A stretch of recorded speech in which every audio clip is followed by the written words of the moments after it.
Quad. So both of them are going to be new teams flying under new banners, though the players are going to be established teams. So a lot of it is going to go back to what Nauri talked about on the desk. Where is the growth? Both of these teams will be looking to start off this series, this season strong, with INTZ rolling out here in Sanctuary, Busan, with that patented triple tank, triple support composition. And on the side of Quad, they will also be running this heavy 3-3, just with Rawl on the Zenyatta instead of the Hexid on Moira. So Rawl's going to be able to throw out that Discord Orb, help his team chunk down the tanks and those shields much more quickly, though Hexid will have a little bit more self-sustain. Oh, you see it happening right now. Yax is making that aggressive eye contact to his opposing Reinhardt, and the shield bash cooldowns are down. So right now, Leon and HM are just trying to get that ultimate charge, and Leon is actually very, very close to a rally already. But look at Hopeful and Yax, both at the same charge for their ultimates, and this is all about how you can use those ultimates first. Helpful gets taken down a little bit past halfway. Oh, nice pin, and 2 kills coming from INTZ. Yeah, INTZ getting all of the kills that they need right here. Helpful already with that Earth Shatter, but will there be any throughput from his team? Alas, there's not really anybody left to go and follow up on that CC. So INTZ taking a very quick cap off the back of some great focus fire. It really came down to the fact that Aegis was demeched so early while Drusker was able to stay alive. Despite all of that, though, look at these divas. You know, the ultimate charge is largely the same, and Quad Gaming will be coming back in with 3 ultimates to their name. Biggest ones will absolutely be Debut's Graviton Surge as well as Rawl's Transcendence. So you have offensive and defensive capabilities. You know what's so crazy, Ham? Almost every single person got an ultimate in that first fight on this field right now, and everyone who didn't has one right now. Look at this, Graviton Surge has been taken down. Leon's gonna get that first blood onto Yax, and this is a numbers game, right? 5v4 for Quad on at the point right now. This is an opportunity for them to take over this drum circle. Are they going to do it? Leon has that rally to get the armor on. The rest of the team doesn't need to use it just yet because they are in control of this fight, Ham. Dueling Graviton Surges, but it was going to be Quad winning things out. They didn't even need to pop that trance, which is going to be one of those inherent advantages that Quad Gaming will have running this composition. Hexed, of course, the Moira does build up to coalescence very quickly. You do need that early power spike when you're running the GOATS composition, that 3-3, but the defensive power of that Transcendence cannot be understated, as Quad Gaming, with both that Transcendence and Sound Barrier online for this next fight, will be well ready to meet anything INTZ can bring. Oh, the pin does go down, but no kill because of the particle barrier. The Transcendence has been taken out as well from a Quad. They're getting through those ultimates. INTZ needs that to happen, but they're losing the fight, and that's going to be okay right now, Ham. Yeah, absolutely okay. You see the ultimate economy was definitely favoring Quad Gaming right here. And still getting close to, you know, their own 6-pack of ultimates. They have 3 online right now. Yax with that Earth Shatter is going to be the man to watch. If he can land a great shatter against Quad Gaming, there's going to be very little he does, but Hexed goes down from a Fire Strike from Hellful, so INTZ going to have to bide their time. Oh, I love what Quad is doing. They got the pick, and then they aggressed onto the team. INTZ has nowhere to go out of their spawn. They're going to need to wait for a full 6, but the good news for them is they will have 5 ultimates. HM very close. Fanko's going to have that grab. But look at this positioning from Debut on the side. He's looking for that sneaky Graviton Surge. Drusker is going to be looking to eat it, but no. Yes! One of the grabs was eaten, my friends, and now the Earth Shatter, they're self-destruct as well. They're going to go ahead and use what they have. Quad Gaming coming out on a top. You know, you hear the 2 voice lines, you see the 1 grab, you got to match those colors. Quad gets the better one and gets 1 off.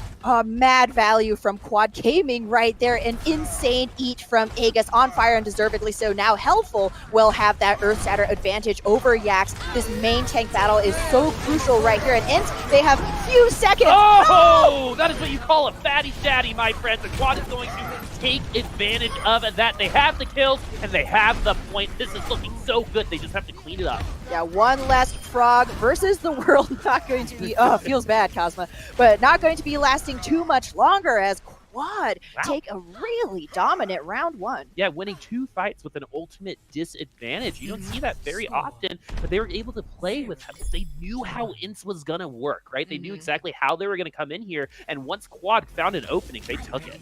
Oh yeah, Quad was, it seemed like there were 2 steps ahead of INTZ that entire round. I mean, INTZ had plenty of tools. We talk about this a lot, when you see that 3-3 mirror battle, it's not just about what tools you have online, but how you use them, and more importantly, when. Quad was able to get the jump on INTZ so often, they were practically spawn camping them, something out of like Selfless way back in the day, with that aggression and the zone control that they had. However, now as we move on into Hangar, round 2, INTZ and Quad back to that, starting square one. It will be true mirror matchups this time around with Hexed back on that Zenyatta. What's so cool about the mecha base is that the fight happens right here on the high ground before the point opens. Helpful's going to get another really great charge. We haven't heard a lot about Helpful, but he's making a lot of noise in this game, getting really good Earth Shatter and a really great opening kill there. However, the hard part for Quad was the point wasn't open yet, but they still do have all 6 members, and it looks like INTZ is going to go ahead and give them the point. Yeah, I mean, INTZ, it's so tough to come back from the loss of your main tank. Nigh impossible, I would say, Boop, so early on in this fight. So Quad take an early first cap, and now this is where things start to get dangerous for INTZ. As Quad works up to those big tank CC ultimates, INTZ is going to have to grind through many of them before they can even think about getting the objective. Oh, Helpful with another pin, getting the cooldowns out of INTZ to where they're going to be left defenseless without them, and this is why you're seeing those kills come down. 3 kills for Quad Gaming so far. However, Svenko does get kind of like a congratulatory kill for himself, but it's not going to matter. They do not have the bodies to retake this point.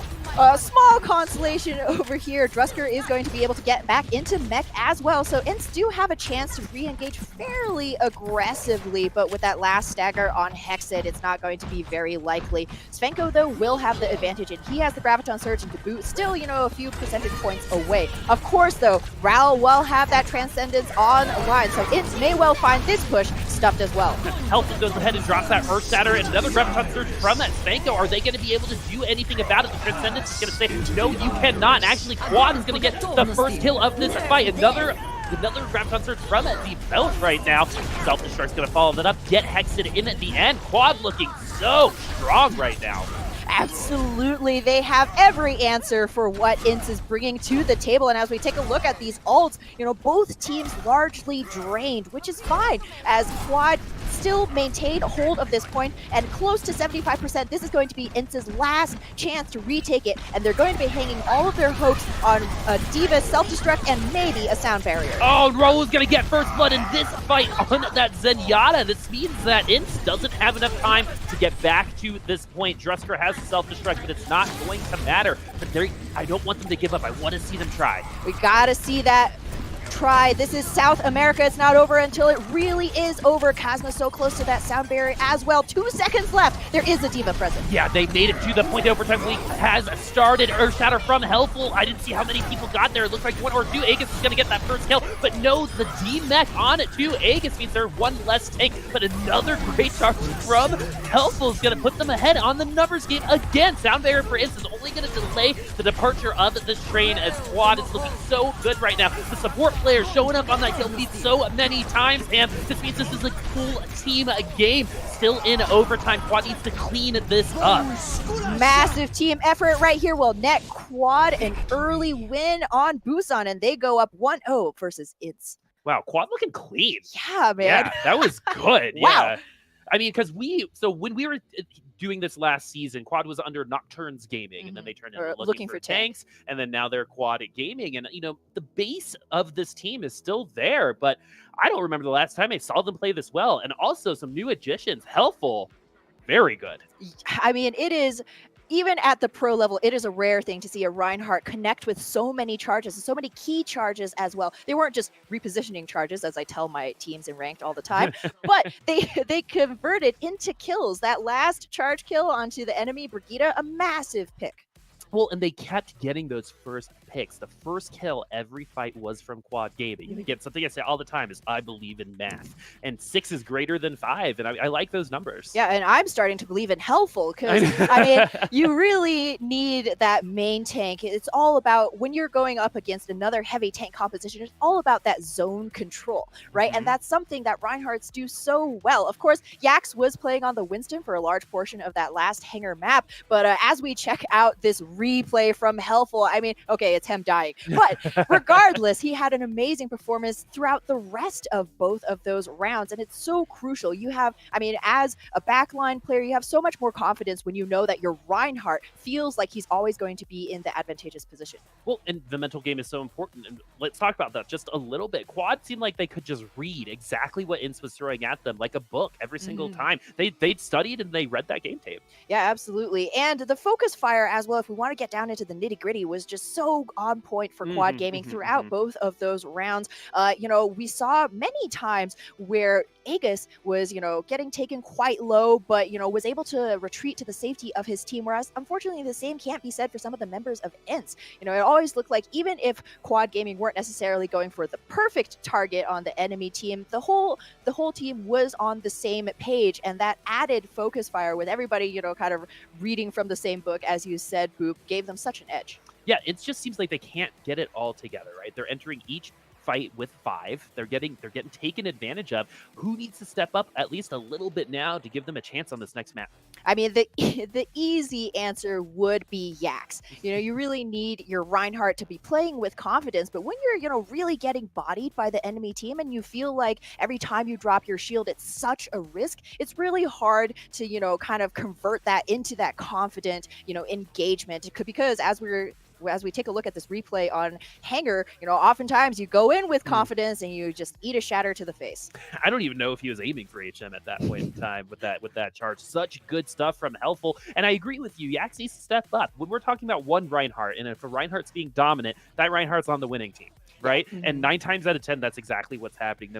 These team comps are all built around those tanks, built around those shields, and the Brigitte, of course. But as of right now, Yax looking like he needs to play a little bit cleaner, and I think a little bit more confidently is what I see. Yeah, definitely confidence will do wonders for INTZ. Somebody that I do want to point out that I feel played really well despite everything, though, was Svenko. On that Zarya, a lot of times you can kind of tell which team is doing better by looking at that Zarya Grav charge, right? And Svenko actually, you know, was beating Quad a little bit, you know, quite a few of those times in Hangar, but unfortunately, of course, Graviton Surge by itself, one Zarya by herself is not going to be, you know, a carry for the team in the same way that maybe a super popping off Doomfist or a Genji would be. You really need that setup and the follow through. So unfortunately, although Svenko was individually playing super well, it didn't really convert into a good clean point take. Well, a lot of people were excited about this DPS matchup. We're talking about the take matchup right now. Let's talk about supports just a little bit more.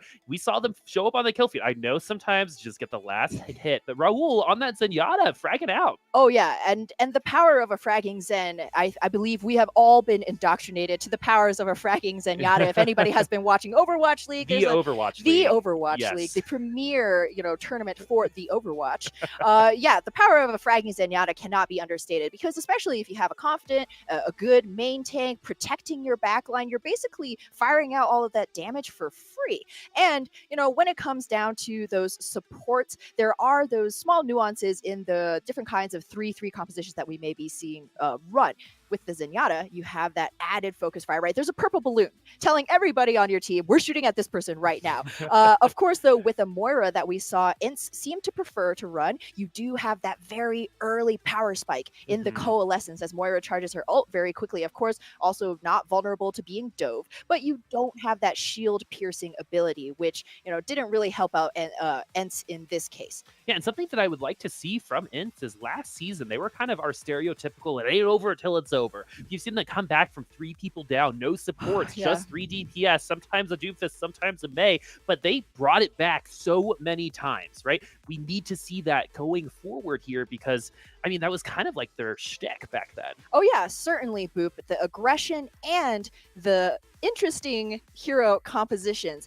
INTZ was very well known last season for running off-meta DPS picks in particular, a lot of Mei, a lot of Doomfist, as you said, but we do need to remember that this is a time when, the meta has been, solidified for a little bit, so there may not be as many opportunities for surprise coming INTZ's way, so they gotta, buckle down, get that communication going. Well, talking about buckling down, we're about to buckle down for some Numbani right now. We're on our hybrid map, so we did just see Control. It did struggle in this first point. A lot of people consider it kind of controlling. Yeah, that is the hybrid portion. You need to capture this first point before you get any movement on the payload on Numbani. So INTZ, they are on the defense here, running, something really interesting. Svenko on that Soldier 76. Non-traditional DPS. Non-traditional DPS, though. I hope to see Grandpa coming back into vogue. He will be able to throw down that biofield to keep any of his backline healed up as well. Quad for themselves are rolling out, or rather heading back to spawn. Check this out. They are going to be switching off onto a Zenyatta McCree Brigida dive. Well, and so I want to point out too, McCree is not a character we see very often in this region, and when a team has a great one, Up Gaming, very good example, EGH, good example, they tend to do very well in the standings, and look at this, Devote's going to get the first kill onto Kazma with a nice little headshot, and Helpful's going to get the tickle kill onto HM. Yeah, oh wow, that cleave is massive right there. Sometimes you only need a little bit of that tickle damage from the Tesla cannon. However, Aegis is going to be demeched, so there will be a small window of opening for INTZ to come back in, but Drusker is so incredibly low himself. He gets demeched, and it looks like it is all over for defending this first point. Yep, sometimes you just got to give it up because the time it takes for you to get back, you're going to be wasting time on the payload. All right. Nicely done, especially when they move into the crosshair. That makes it pretty easy for you. It is very easy. In fact, it's the only way I can hit shots on McCree. On accident. Yes, on accident. That's also my Widow play. Svenko, though, 50% up to that tack visor, going to be really good for clearing any of the squishies coming in from quad, but the ultimate advantage just seems so overwhelming for the attacking side right here. Dabu going to have a dead eye already positioned on that high ground, looking for that perfect backside flank potentially. Well, we're going to see if that high noon is going to be some good high times for it. Quad Gaming, we're going to wait a little bit longer as the initial engage has not happened yet. We're going to look for the Winstons to jump in and start getting that cleave damage. Leon is going to go ahead and get Yax as he jumped in a little bit too hard, and they took advantage of that. No, did I need it, because all I needed was good old-fashioned left click. Yeah, that pivot right there from Leon and Aegis, sandwiching Yax in a really difficult place. And once again, hey, Quad don't even need to expend any ultimates in order to get distance. However, INTZ are coming close to a full six-pack. HM does have that blade on hand, so if he can get a good angle. Oh, the blade has been launched, but Aegis is going to cut it short by getting a nice boost kill on him. Senko's going to drop that tag visor, the shield's going to protect the Brigitte, and nice dive with that Devo, using her body to block all of those bullets. It's exactly what you want to see from a healing Diva hand. 100%, and what you don't want to see is Svenko forced to use that sprint to get out of dodge. Unfortunately, it didn't quite help him this time around. Quad Gaming look so unstoppable right now. 5.5 minutes to finish out Numbani. Man, Quad looking, again, we keep saying this, we're going to sound like a broken record here very soon, but Quad looking clean right now. That everyone knows their role and the way that they handled an almost 6 ultimate fight. They came out on top of that. Yeah. So Aegis is going to have that self-destruct. He's going to go ahead and use the particle barrier. Is going to protect a little bit of the take there. Yax, the Leon's going to get the first kill once again. I would love to see statistics to see how many first bloods Quad has gotten, because they seem to always have the numbers advantage for each of these fights. And look at the slowly walking to nowhere devote on this McCree. It's a zoning ultimate, man. Long walk to nothing. Hopefully a long walk to a third point capture here. However, Leon does go down. It's a 6v5 here, but Quad still have plenty of ultimates. They're trying to continue to apply that pressure. Yeah, the particle barrier actually saving the players on that team. This could be worse for INTZ right now, but for the first time so far on Numbani, Quad's going to have to reset. Yeah, INTZ finally able to take a breath right here. It has been non-stop aggression from Quad Gaming, and that was actually a really great time to pop rally from HM. Just want to point out, hey, Deadeye comes through, you have some tanks pushing in. How can we buy our squishies a little bit more safety? You pop that rally, and look at that INTZ, getting full of shielding right now. And let's look at these ultimates. They both did just switch to Zarya. They're going to be rocking a little bit more Goat type of comp, Goat-ish type of comp. Goats-esque. And then, yeah, Goats-esque. And then INTZ is going to have no ultimates other than Yax right now. Helpful is going to have that Primal Rage, and he's going to try to get into the backline. He's actually been isolated at this point in time. Going to jump back to the rest of his team. Svenko with that Harmony Orb is not going to get a lot of damage taken on him, but now Helpful's going to try to drop that Disruption into the back line. This means that Zenyatta's not going to be able to get any heals, and his Transcendence is going to be forced out, so Tesla's not going to have that ult. However, Yax is going to get the first kill here, so finally, we see it with Quad. They get first blood, they win. INTZ is going to get first blood, they're going to get this one. Ooh, INTZ, once again, another one fight here. This third point of Numbani can be very difficult to push, but INTZ looking really good, playing this geometry quite well. Svenko will have that Graviton Surge, but the light at the end of the tunnel for Quad is they did force out that Transcendence from Kazma, while Raul will be holding onto his own, so there may be a slight advantage here. But with 3 minutes left, Quad may just be going for an eco push, trying to draw out some of these key ultimates that they surely know are coming online. Yeah, they definitely want to draw Svenko's Graviton Surge out. Is that going to happen? It looks like he's looking for it. He's going to go ahead and drop that Graviton Surge. It looks like it's going to get much. The Transcendence from Raul has been dropped as well, so the ultimates are abound right now, and each team has two. Quad did just get their own grab, and that means that they're going to have an advantage here. They're going to drop it and get the first kill. Sound Barrier, though, for INTZ is going to protect everyone else, but HM is a down, but no, a return kill from Yax onto Helpful means INTZ definitely has the spawn advantage and at the time to get this defense, Tam. Oh, self-destruct is going to be nudged off the ledge. That could have potentially been huge from Aegis. However, INTZ are trying to hold on with their teeth right now. Yax is down, Svenko as well. There's only going to be one tank left from the side of INTZ. Kazma popped that Transcendence as well. That healing is gone. Svenko is very close to that Graviton Surge, but HM once again is going to go down, but less tanks for Quad. Aegis is out of that mech. Svenko is looking for that grab. Are you going to draw it out? Yes, you are. Gets 3, but no throughput damage to take advantage of that. And Quad's actually going to be the one getting the kill. They have 1 minute and 55 seconds left before the end of the round. They're looking good so far. Are they going to push the payload to the end? The Primal Raging Winston's going to try to say no, and a Graviton Surge is going to get a lot of them at this point. Both has the better one than it's Svenko, and most of the time that means you're going to win at that round as the payload reaches the end of Numbani. Everybody from Quad visiting the Numbani Heritage Museum. Museum. Yeah. Yes, it's an excellent Thanksgiving activity, or just November 4th Thursday of November activity for you and your friends. If you're ever in Numbani, do go check it out. Yes, beautiful. They have so many relics, including Soldier 76. Apparently, as INTZ tried to pull out that hit scan, medium range hit scan on defense, but it did not quite work out right there. It's just one of those things. I mean, when you're coming up against a Brigitte, against a Diva, there's so many ways that you could be shut down. And Aegis playing that role very well, not just shutting down that tac visor, but throughout the entire series as well. As INTZ, you know, it was only until the third corner that they were able to mount some semblance of defense. I feel like it kind of came down a little bit to Quad potentially being a little bit hasty. Some of their engagements, you know, maybe the openings weren't quite as clean as we saw throughout the rest of that opening round, and so they were maybe throwing, you know, ultimates against the wall, trying to see what stuck. But in the end, they were able to just mount so much pressure against INTZ, who are all bunched up in that hallway on the high ground in a really unfortunate position, and they were able to push through with, you know, over 1.5 minutes left. And let's look at these compositions right now. Quad is going to take a page out of INTZ's book. They're going to go ahead and put D-Boat on the Soldier 76. Any map with nice high ground like Numbani, 76 can be pretty effective. Hopefully, Debut will be doing a little bit better than Svenko did on his defensive round. One of the differences that we do see, though, is Leon with this Brigitte already positioned on that high ground to catch any divers who may be aggressing on that Quad backline. And so Drusker is going to try to get a couple of shots in there before changing. Sometimes you can get a nice little pixel shot on a click on the forehead, but we're not going to see that this time as Quad has their defense set. What is INTZ going to do? They're running a traditional composition right now. Yax is on that Winston. It's very Goats-like still, but again, it's all about those ultimates. Yeah, ultimates and high ground control. HM came out early on the Sombra, saw what INTZ was going to be coming up against, and so they swapped onto that Winston Diva with Svenko still on that Zarya.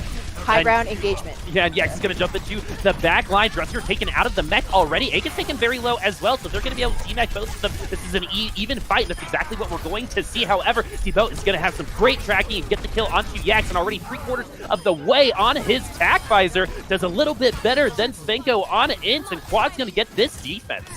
Quad will hold for now right here, despite the loss of Devout. Really good play right there.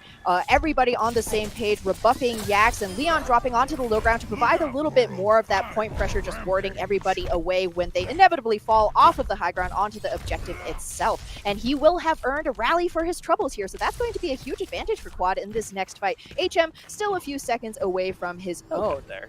Yeah, he will definitely get there, and INTZ will need it against Devout's tack visor, which will be coming online just shortly. Well, they got nothing else for a little while. Yax might be able to get that Primal Rage. Svenko might get a Graviton Surge, depending on how well Svenko is playing at this current time. Rally from Quad, though, is going to go off, give everyone a little bit extra HP and a little bit of damage mitigation themselves, and Helpful is going to take advantage of that by dropping down onto the ground. Devout with that tack visor, we're going to get Kazma. That's one of the better kills there, and now he's looking for the other support, but Drusser is going to find him first and get that kill. Leon has gotten Hexen away from the rest of the team, and a bright, glowing Winston's going to slap him in the face for that kill. But once again, Quad looking pretty good. Sound barrier has been dropped by Quad. They really want this first point. They definitely don't want to give up any more ticks. INTZ does have 2 to their name, so that's not terrible for a second push. You know, 2 ticks, 2 pushes. Third one may be the charm for the attackers here. Quad, they've expended a lot of their resources just to try and hold that. Leon was trying to prioritize corralling the enemy supports in that small hallway, but because of that, he wasn't available to provide any peel, keep Devout alive longer against the attack from INTZ.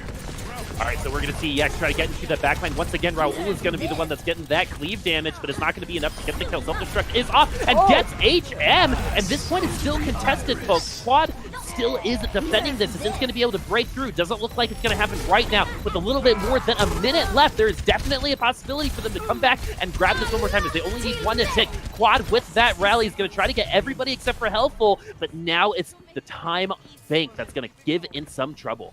Oh yeah, less than 60 seconds. That is not where you want to be, Boop. However, they will have that sound barrier coming back in, but that will be the only ultimate that INTZ have to their name. Just want to point out a clutch bubble from Helpful to protect the rest of his team against that self-destruct. Bought them just enough time to get their reinforcements back in.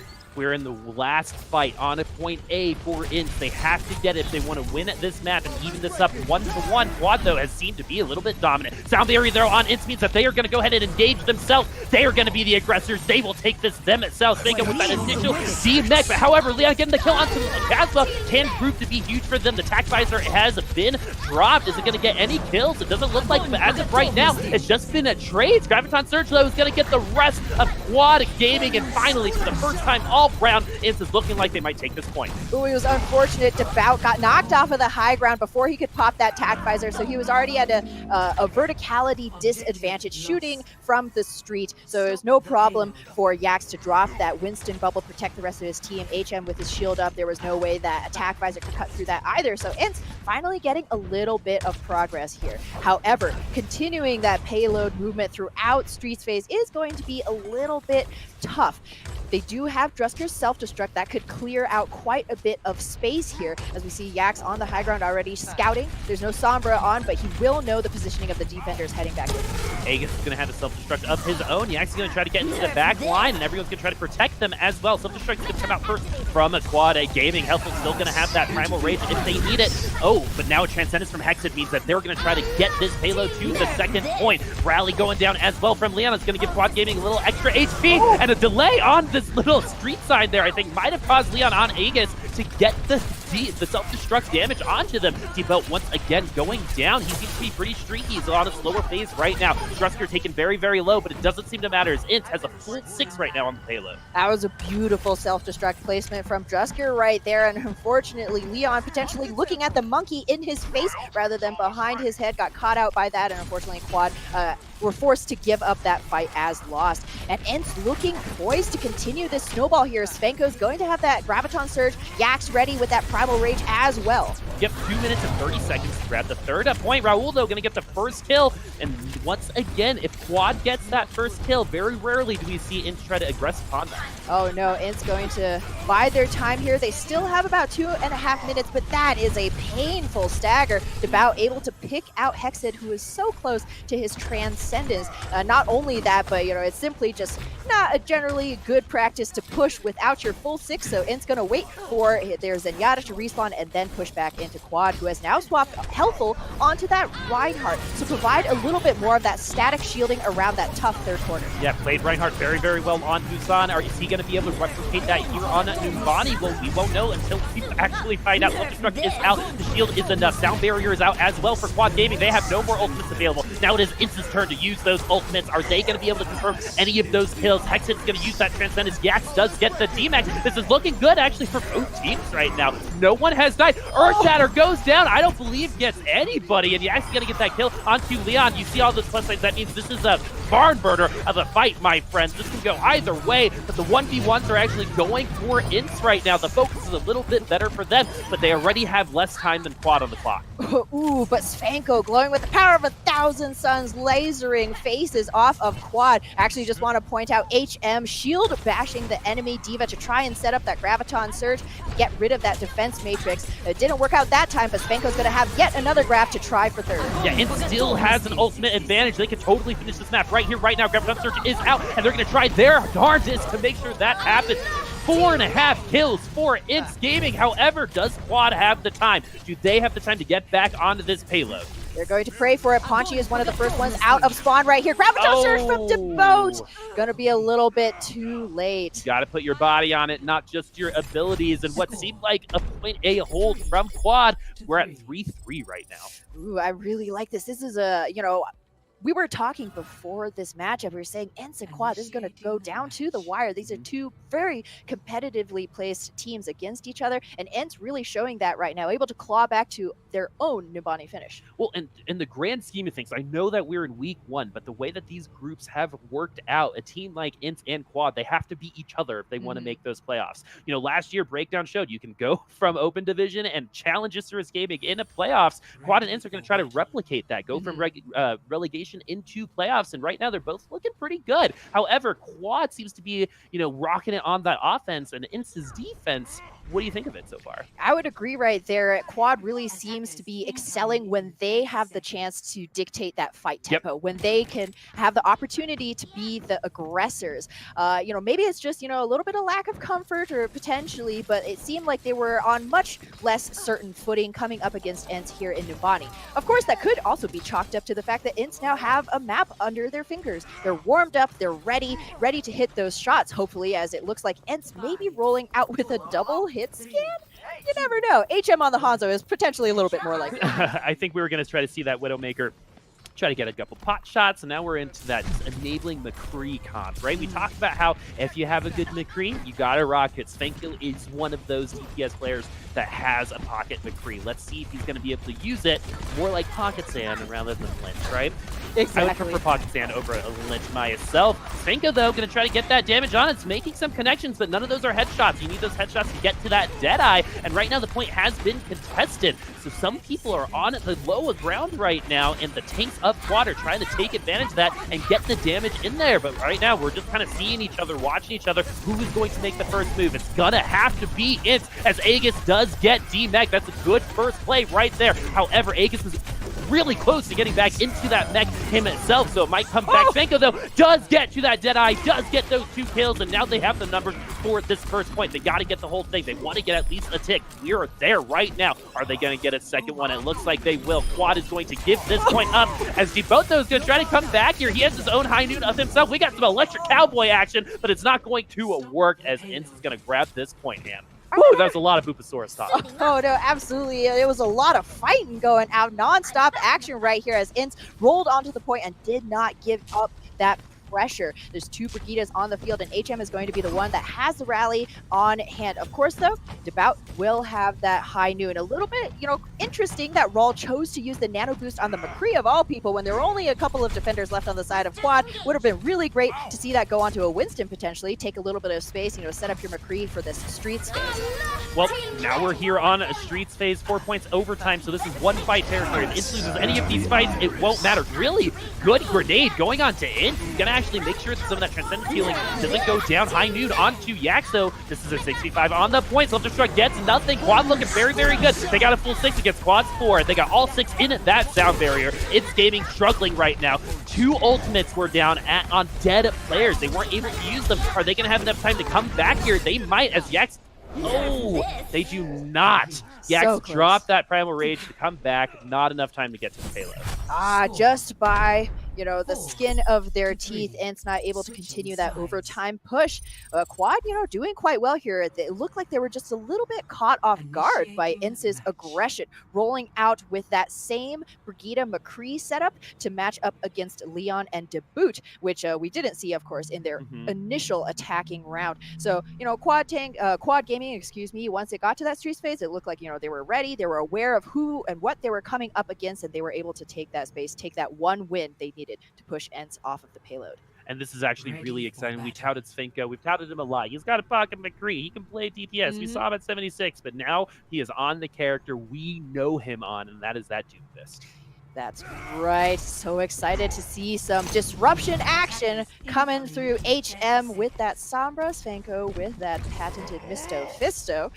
So INTZ, both of their DPS, kind of scrappy backline flanking types. So it's going to be a lot of pressure on the shoulders of Drusker and Yax to watch their own positioning, as it may be a little bit more difficult for the DPS to peel to keep the supports of this defense alive, healthy. It's going to be Hexed on the Ana this time around. We're going to be hoping to see a lot of those big bio nades. That ability by itself can be enough to ward away an offense should they already be low. And right now, INTZ's biggest enemy is not just going to be Quad Gaming, but the time bank as well. Yep, Quad had almost 2 minutes, a minute and 55 seconds to start this round. They're going to see Quad's team comp right here, right now. Devout's going to do exactly the same thing that Svenko did in that last round. Svenko's going to do a little bit better here, getting the first blood kill. This is exactly what they want. Every team fight one is about 15 to 30 seconds off the clock. Exactly, and Numbani in particular is an interesting hybrid map in that the attacking spawns are nearly as far away as the defensive ones. So Quad don't actually have a big environmental advantage right here, even though they are on the attack. Even bigger, though, is going to be Svenko's ultimate charge. A one beautiful kill is going to net him nearly 60% up to that Meteor Strike. All right, let's see if Quad's going to have a better showing this time around. I did hear a hack go off. Svenko, though, again, getting that first kill onto Helpful. He's going to be very close to that Meteor Strike. He is only 10 percentage points, give or take a couple, to that Meteor Strike, and that's going to prove very difficult for Quad because they are all under 50% on that ult charge. It is going to be an uphill battle for Quad right now, and if you have a Doomfist of Svenko's quality, a Meteor Strike means potentially, a confirmed kill on one of those supports that Quad will really need to keep sustaining this fight on the point. All right, we do have an engagement on the bridge right now. The stun on it, too helpful, is going to mean that he doesn't have the ability to protect that backline, and look at this. It doesn't need any of those ultimates as they take this fight, Ham. All they need is a gorilla with some massive forearms. What a beautifully timed play by Yax, popping that Primal Rage just as Quad wisely decided to take a different route of engagement, but again, ends with that superior scouting, no doubt, from HM Sombra, knew exactly where they were coming from, and with one ultimate, wiped the team. Yeah, Quad has one shot here, and they're not close to their ultimates either. Drusker taken very, very low, but Ponchi's going to go down thanks to Svenko. We said he was good at this character, and we're seeing it right here, right now. Didn't need the Meteor Strike the whole time, my friend. Svenko's Doomfist helps bring INTZ to 1-1. We are tied up. We got ourselves a series. Oh boy, this is a perfect digestive for all of that turkey that everybody is no doubt consuming right now. Some good Overwatch is good for your body, good for your soul, good for your digestion. You know who's really good for your soul and digestion as well? Lemon Kiwi and the Desk. So why don't we go ahead and see them one more time. Lemon, why don't you guys take it away? Welcome back, everybody. It is confirmed fact. Lemon and kiwis are good for you. People who keep asking that. You put it in a smoothie. I think it's got some antioxidants or something. What's also good for the soul is the IQ points from Lafon and Naori joining me. And it's halftime, and it's 1-1 Ints and Quad. It's looking like it's going to be a good series, not the 4-0 that we saw before. But I think the one point that we wanted to talk about is the GOATS meta. It's the GOATS meta that we've been seeing time and time again. But Naori, we've seen a difference on Busan. Yeah, so first, let me start out by saying I love the interaction between you and Boo. Y'all make me laugh. Yeah, so something that we saw on that really caught my attention was the Moira goats coming through from INTZ. And specifically because at the moment, that is the inferior iteration of goats, right? So you can have your Moira goats, your Zen goats, your Ana goats. Ana goats is absolutely fantastic. You get those nades in. You can nano boost a tank if he's really low, and you can get a lot of extra damage out of that. Zenyatta, you get those fantastic discords that create so much, well, discord in the enemy team. And that's exactly what we saw from Quad. Moira, on the other hand, the reason INTZ won that first push was because they had a lot of burst healing from the Moira, a lot of AoE healing, they got a lot of damage in, and then, cool, they took the point. Problem with Moira is there's no real utility. As soon as she runs out of healing, she effectively becomes useless.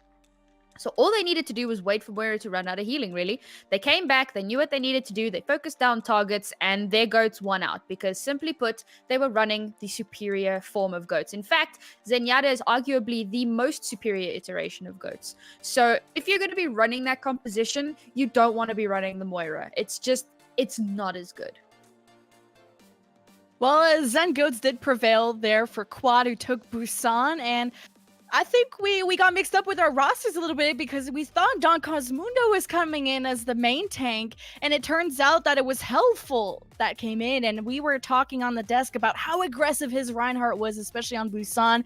I think me and Levi were joking around how, well, he's been pinning on cooldown, but how, I think it was Boo who was on the Zarya, how much he's been bubbling him and how much his team had been peeling for Helpful on his Reinhardt have proved to be quite successful for Quad, at least on Busan.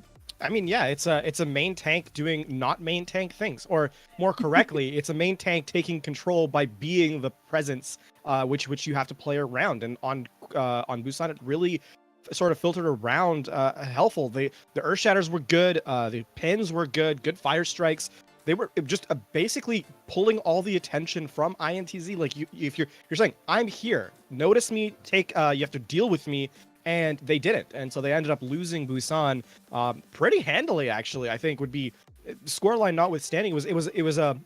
Helpful was really a presence on that map, and I think moving to into the next map, that kind of sort of set up the expectations we had.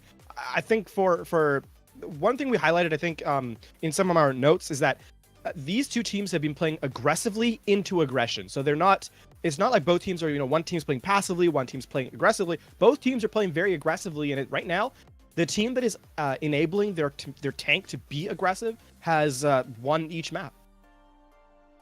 It's been quite a show from both these teams, and I've been liking the Reinhardt duels between Yax and Helpful.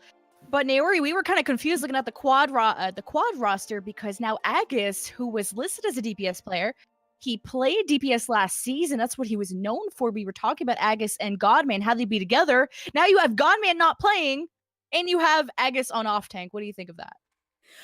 I think that very often what can happen is you can grow and change as a player. What you started out playing is not necessarily what you're going to play for your entire career. I started out thinking to be a Widow main. That didn't pan out. So it's very possible that maybe he's slipped into what could be a more comfortable role in that off-tank, tanky kind of role. Or, right, the flip side is maybe they're just showing some serious flex at the moment. They are using all of their options. We saw it in the previous game that we casted earlier with teams that swap between that off-tank and that DPS role within the same team. And we've seen it a lot with Quad Gaming as well. A lot of their players have been swapping between tank and between DPS. And it seems to be working out for them. Again, on the map where they did it so heavily, which was Numbani, they came out strongly on top. So, I mean, this could be the new trend, guys. Just confuse your enemy by swapping up your comp as much as possible. And that's how we win these. Well, Afan, we were talking about, hey, we'd love to see Godman on Numbani because maybe that's a good fair map that they can engage with. And Quad Gaming felt a little short. You know, they kind of were running dive on attack, but going into very small corridors where they can't take advantage of that space on their attacks. And it took them quite some time to even get the point. I want to talk a little bit about actually the composition that were both teams running. They were running a lot of control and pressure, a lot of protecting, sort of revolving on that hit scan and pressure. So from range, doing damage. We often see Soldier, or we used to see Soldier very frequently on this map, actually. I think back to the long ago days of Apex and so forth. But, it was effective again. And we haven't seen Numbani in the competitive sense in a while at the Contenders level. And it's kind of an interesting map. There's a lot of high ground on that first point and then transitions into a lot of low ground. So if you get that first point, oftentimes that second point becomes kind of free for you to take, and then you move, of course, back into the really tough third point. So I think for these teams, what was really, really interesting to me is that there was almost like sort of a setup. Okay, we're gonna take the fight on first. We're gonna sort of let second go away, and then we're gonna go back to trying to take it out on third. And a combination of just providing pressure on the high ground with a Winston, and then the point pressure with sort of Zarya, and then of course the hit scan pressure trying to negate sort of that that engage timing from the Winston was just really almost like a concert, like a set. One thing happens, then we have in the next one, and then the next. And both these teams on their first attack round anyway did a really good job of setting it up. The map ended up basically being that hit scan differential. So the defense just tightening up just a little bit quicker, and making a good understanding of that. I think from these teams, I think this is going to be the case for Numbani throughout the remainder of Contenders. You're going to see teams going to pick this map, and you're going to see some very, very interesting strategies in terms of how that first point is going to be defended, and that will actually spell a lot of the differences towards the remainder of the map, and how often a lot of series are going to end. Numbani is the map to watch, I think, this season. We talked about that hit scan difference. Debu versus Svenko on the McCree and the Soldier. And Naori, Svenko was that player you highlighted in the pre-show. He was the carry factor. Did he meet your expectations? I'm not gonna lie. I feel like Debu for a large part of it was really outplaying him sometimes. I mean, yeah, they both had their super pop-off moments, but I think Debu, in terms of as a hit scan player, he was really hitting his shots. And in terms of just being an overall flex player, we saw him on that Zarya, we saw him on that McCree. In terms of being the quote-unquote DPS carry, I gotta give it to Debu, but I'm not ruling Svenko out yet. I feel like in the maps to come, he's really gonna step up, especially if we keep seeing these interesting swaps and these interesting like role changes midway through the maps. I think it's really gonna give him an opportunity to shine through, and I'm looking forward to it. Lafon, do you agree that Debu has been outplaying Svenko? The score line doesn't really say, a whole lot much. It's 1-1. In an individual map, perhaps, yeah. Debu did come out on top. I think this is going to be one of the tightest series we're going to see today. At the halftime, we're tied. I think in the remaining maps, it's going to depend on which compositions we're going to see. Because right now, it looks like Quad Gaming just a little bit shakier on those non-GOATS comps, just a little bit less likely to be able to engage, if the dive is necessary, if the high ground control is necessary. So I think at this point, yeah, you got to give it to Debu. He is in the control, but it's a team game, and I think right now Debu is being a little bit is being definitely helped by his teammates in terms of control, in terms of being able to stay alive and be able to continue to provide that pressure. I'm very curious to see how Quad are going to grow through this season. This has been the main theme within all these teams in week one.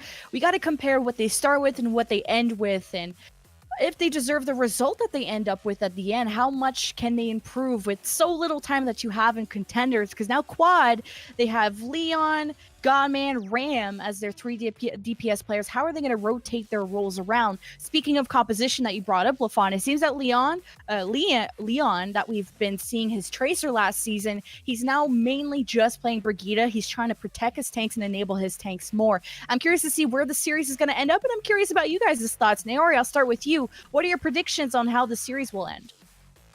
I'm hoping for a 3-2. For who? Yeah, that's the thing, right? So, INTZ got somewhat demolished on Busan, and then on Numbani, out of nowhere, especially in that overtime, they really showed so much strength.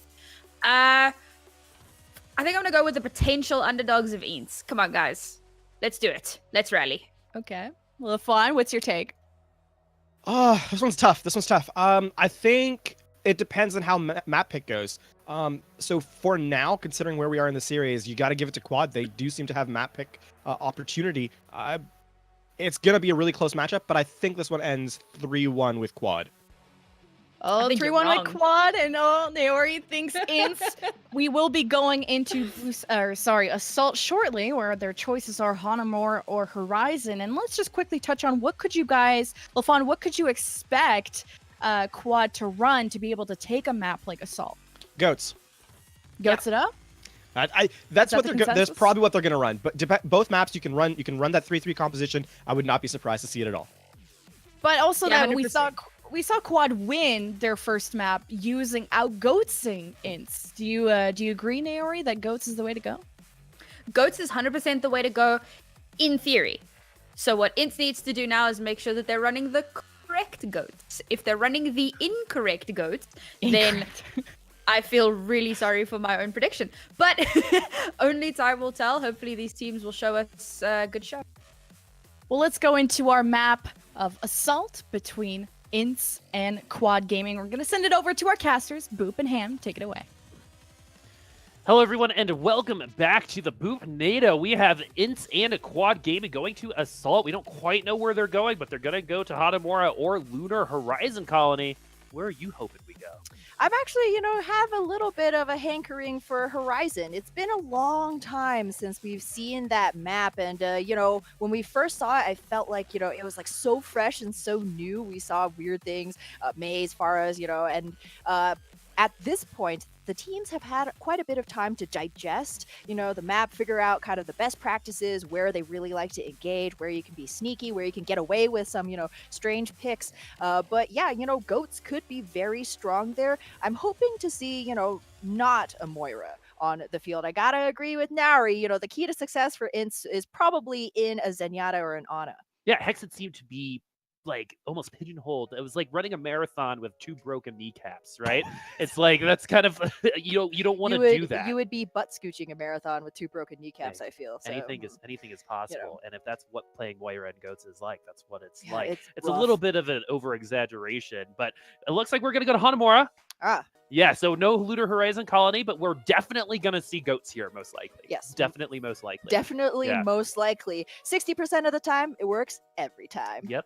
Great movie. But anyway, Hanamura has some opportunity here again to maybe see some 76. We used to see that all the time. Mhm. Some May is something that both of these teams do like running. Mhm. And so if we're going to see any cheese, it might be right here. But the way that things have been going, we're probably going to see Goats.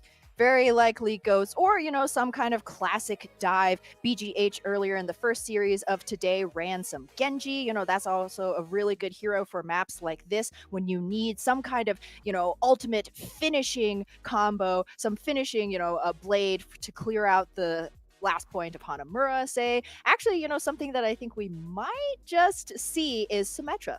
Oh, First point, Symmetra. You just teleport the entire team onto the point. It's totally cheating. Well, remember, Awful. remember a long time ago, it was the Orisa, Symmetra, Torbjorn, Hanamura point A Exactly. defense. The hunker and bunker. I think that was done by the Renegades. Mangachu was the Torbjorn in that. But hey, it almost worked once, so we might see it. We might see it one more time. Symmetra's in a much better place than she was before. But again, there are opportunities for some interesting team comps. Right now, we have INTZ versus Quad at a 1-1. A lot of people are thinking that we might see a game 5. I think I might be one of those people. I might agree with Naori on that one. However, how do we get there? They continue to play Overwatch. Well, no, but hey, Quad I think may have an advantage here. Helpful is not going to be swapped out. There is another tank player on the side of Quad who could make an appearance at some point, but Quad going to be sticking with their new main tank, Helpful. And if we do see some Goats compositions, he's really going to shine on that Reinhardt. I have to say, after watching Nimbani, he does seem to be a lot more comfortable on the Rein than on the Winston. So this could be an advantage for Quad, who is on the attack first. For the defense, INTZ will be, no surprise here, running that triple tank, triple support with Hexed on the Ana. I do like this. well, we talked about it, the Deaths talked about it, we talked about it, we even talked about kneecaps at one point because of that Moira, and Hex is going to be on that Ana, which is going to be much better for them, particularly here on Hanamura, one of her best maps. A lot of places to pocket. Yeah, 100%. Especially though, INTZ can't know this just yet, but with Raul on the opposing side, also on that Ana, you really would like the potential to land a big anti-nade on the enemy team in response to Raul. Yeah, Raul already got one, and Hexa did just as well, but Raul at 36% is very, very close, and he's going to get his counterpart, but it doesn't matter, as INTZ is going to get the first 4 kills on this point. Yak's looking very, very good. 70% on that ultimate. Same thing with HM. This is easy stuff for INTZ right now. All right, cool, Svenko. You know, like we know you're a great Zarya. Yaks as well, so close to the that Reinhardt ultimate, that Earth Shatter, incredible right here. Quad, they thought they might be able to take INTZ off guard potentially. Maybe speed boost timing was a little bit off. They absolutely got cornered in that small hallway, and that is where Reinhardt's going to play. Oh, I love where HM is right now. It's going to be a little bit sneaky. Going to save that shield dash for the best opportunities. Svenko's getting closer and closer to that Graviton Surge. Yak has that Earth Shatter, so if the shield dash is going to go on the Reinhardt, he's going to be able to have an open lane for that Earth Shatter. But no, the first thing we see is going to be Aegis getting back. We're seeing Gordon Body in the response right now. Quad Gaming struggling to enter even a foot into this first point. Svenko playing with the food right there with Aegis. Really great stagger. Graviton Surge coming out from below first. INTZ is going to have one of their own, but you can't use it when you're dead, Ham Tornado. Quad Gaming getting all of the kills. That team wipe, that wasn't looking good, but it looks great right now. Oh yeah, no, Quad able to battle back against the odds. They lost Aegis so early on, but they were able to use that Graviton Surge by Devout, catch INTZ, off guard. Aegis though does need to be aware of his positioning in that triple tank, triple support composition. If you check out this replay, Graviton Surge, you know, that D.Va, you really need her to stay alive. You need all moving parts of this GOAT to stay up and contribute to that fight. Defense Matrix is a huge ability, get a lot of damage mitigation. Oh, the self-destruct got behind them, but they were dead before they got there. Drusker's gonna get the kill on his counterpart, who is Aegis. INTZ gonna get this defense thanks to a nice Graviton Surge using both sides of the wall there. This is really where you would want to put a stop to that snowball, to that surge of momentum from Quad Gaming, and so INTZ will hold for now. However, they are drained, but for Kazma's sound barrier, so they do need to watch out a little bit as Quad will be pushing in with all of their might. Health already with that Earth Shatter. And so Aegis, once again, he is quite close to that self-destruct, about halfway there. Quite close is a little generous, but a new route of engagement going straight through mid. Ooh, Helpful, I believe, might have got movement to the rest of the team. Gets Drusker on the ground, but gets punished for it as he's going to be the first to go down. Wastes the Earth Shatter, but INTZ also used the sound barrier there. Maybe a little bit trigger happy on both sides. Yeah, potentially. You really would like to have, you know, a supportive ultimate, but luckily Kazma's partner in crime, Hexed, has his back very close to that Transcendence. And so Quad, they've spent one, but they have, you know, 3 or so left here. You see, you know, Helpful working out his quads right there. But, yeah. There we go. The synergy is real, and Quad's really going to be hoping that... Miss Leg Day, right? Exactly. Quad's really going to be hoping that these ultimates they have right now could open up a little bit of space here. Aegis ready with that self-destruct. Yeah, Aegis and the rest of Quad are going to try to use that high ground to break into this point. Helpful's going to get the first kill onto HM, who was very close to that rally. INTZ, though, down a member, but this is Hanamura. You got it with the fight a couple times to capture this point in one go. Yak with that Primal Rage is going to get Lucio, so less healing for Quad, and look at that self-destruct getting onto Helpful. No shield for you, my friends. And so Quad is going to have to reset. INTZ is going to push them all the way back to spawn. Oh, Yax has really been impressing with his Primal Rage timing so far. I mean, one was to get a multi-kill map knockoff on Numbody, and this time around he knocked Helpful up in the air so that, you know, so Drusker's self-destruct could connect on the members of Quad Gaming. So some excellent coordination coming through from the defenders right now.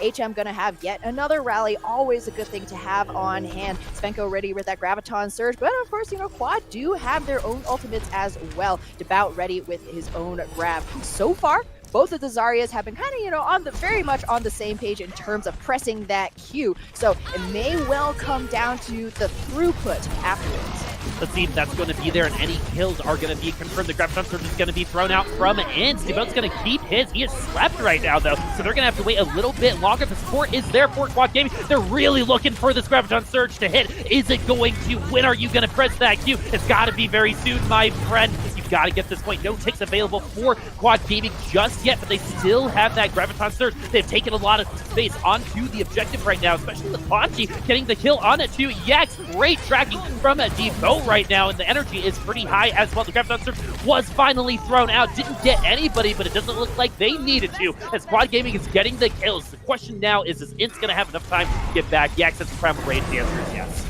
Yak's gonna pop that Primal Rage, hoping to be the difference maker for his team once again. Gets shattered. Helpful finally connects onto his enemy main tank. Transcendence here just to make sure that the defenders have a little bit of a chance, but it's not enough to save Chasma. Anything can happen. Self-destruct is out. No kills from INTZ just yet. Leon's going to get the kill onto the Lucio right before the sound barrier was grabbed there. He's going to be able to come back. Pile drive is there. They did not get the throughput damage they needed to finish off this point, but they get off of it. INTZ does, and give it to Quad. They get both points. That didn't look very good to start with, but eventually they just had the means to an end to get to that point. Yeah, it all started with Quad catching INTZ's Brigitte out of positioning, taking that potential for the shield bash, all of that Inspire healing off the table. HM has been very quick to die in multiple, fights. And so INTZ's going to have to, watch out for their Brigitte's positioning, whereas Quad really need to keep their Divas safe. And then once that Brigitte was off, there was a lot, not as much that INTZ could really do, as they were running dive tanks. They had Yax on that Winston, and Drusker. Both Yax and Drusker were able to, use their mobility to get out of harm's way, but the same couldn't be said for Svenko. And, that Zarya drops right afterwards, and then you're, playing with less than a full deck of cards, and Quad was just able to grind out, win that siege battle with their superior numbers. Yeah, we were touting we were touting the Graviton Surge coming from Devout there, and it never came because they never needed it, right? And so it's just so important that, everything else just fell into place for them, and that patience paid off. Yeah, that patience certainly key right here. Quad, they got that early pick that seemed to be the story for many of those one team fights, but they didn't go in too aggressively. They bided their time, waited for the next good engagement, knowing how long exactly that respawn timer is, how much time they had to set up.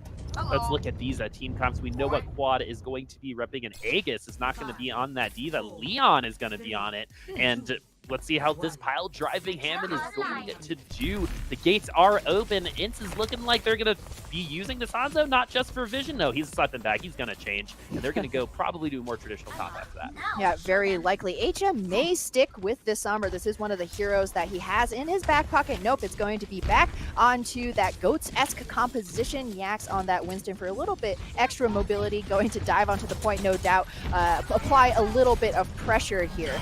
Yeah, Raul is going to be looking for a really great grenade to start this defense off, but actually Aegis is going to do it with that pile drive into the back line. Yax gets taken a little bit below half. The support is there, but now look at this. Raul's taken very, very low, and Aegis, it looks like quick play all over again. Grab the bell, go in circles, get the kill. That's exactly what he's going to do. I did get a tick though, Ham. Ring around the rosy, pocket full of kills as it was for Quad Gaming here. They look ready and set to take this within their very first push, and slowly falling apart right here. Yax, the last member of the defense, or close to one of the last members of the defense. Poor Drusker. It's all right. You'll respawn in just a few seconds. The best news for Quad, though, is because that fight was so dominant, they're going to have plenty of ultimates to continue to try and roll into point B. You have Raw's Nano Boost, as well as the Minefield, Sound Barrier, so many weapons for Quad to try and use here. INTZ, though, they will have that Graviton Surge, which, in and of itself is not a fight ender, but so good against this Quad tank team. Yeah, but the problem is INTZ is close to the ultimate. They don't have them just yet. The Nano hasn't been dropped from Quad Gaming. The proximity mine is going to be blocking an entrance and going to get a melee kill onto Svenko. Aegis is going to go down, but he blocked the way into the point. Primal Rage is going to be popped from Helpful. Quad still has 3 ultimates. The Meteor Strike as well. Svenko did go down in that fight, so the Graviton Surge is going to be a little bit late. The Axe is going to get the kill onto Raul. Ponchi does have that sound barrier, though. That's going to be enough, or it has to be, if Quad wants to continue this defense. defense, because eventually Zinko will be back with that gravity boat, with that kill onto Hexen is going to make it even that much weaker, as they both don't have, there's going to be a small second of opportunity where Quad is not going to be going against any support, but now it's going to change. Svenko is here with that Graviton Surge, and that is exactly what they needed to end up getting this point on their attack. It took a while, but Svenko got there.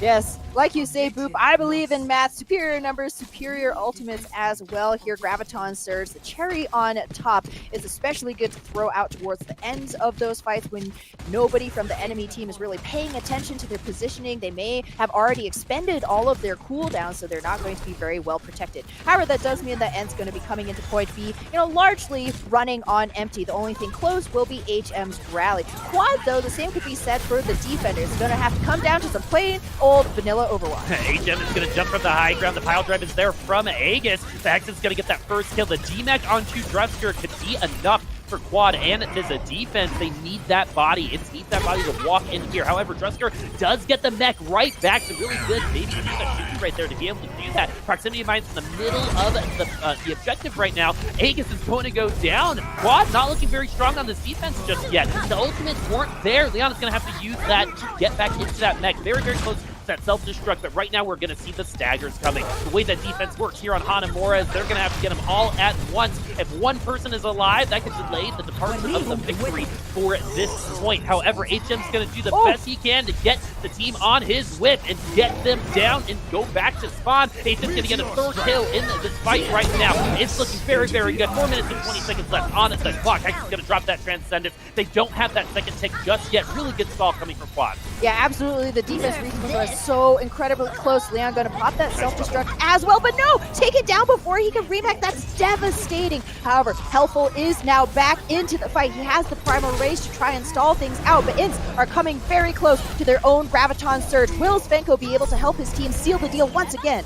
When the May comes out, you know it is desperate times right now. He is able to stall just a little bit longer. Ponchi does have that sound barrier. Is it going to be enough? No, just a little late to get onto the that could have changed everything, my friends. Ponchi, though, trying his best to get there. Graviton Surge is going to get Leon and a Ponchi. That might be enough here. A really long fight on the point on Hanamura, and finally, Ints is going to grab that second point. We're going to extra innings. Extra innings, folks. Woo, what a slobber knocker of a fight right there. Quad trying their very best, hanging on with their teeth. It felt like, like when you're running after a bus and you start tripping just a little bit, but you're only just barely able to keep yourself alive, but your body keeps leaning further and further and further and further forward, and then finally you just end up face planting. Beef it. Yeah, you beef it. There's no way you could have kept it up.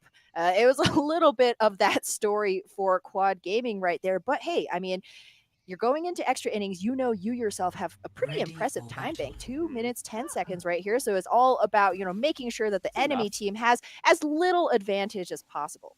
And so Ints, though, going to start on defense. Last time in Nubani, they had to start on the attack. They looked really good. Quad, we touted their offense earlier, but they've been a little bit quiet, finishing with less than the time bank than Ints did here on Hanamura. That last fight could have got even worse for them, but their defense got better. So what Quad needs to do is just kind of let it all happen at once. Exactly. Just bring the two halves together. Beautiful. It's like when you break one of those glow bracelets and then the two liquids finally mix and just create something Very beautiful. satisfying. Exactly. Very oddly satisfying for sure. Quad, hopefully they will be rolling out with this GOATS composition once again. The Hammond Gambit didn't quite work out that time around. It does look quite likely. They will be met on the defense with the same mirror composition, except Yax will be once again reprising his role on that Winston.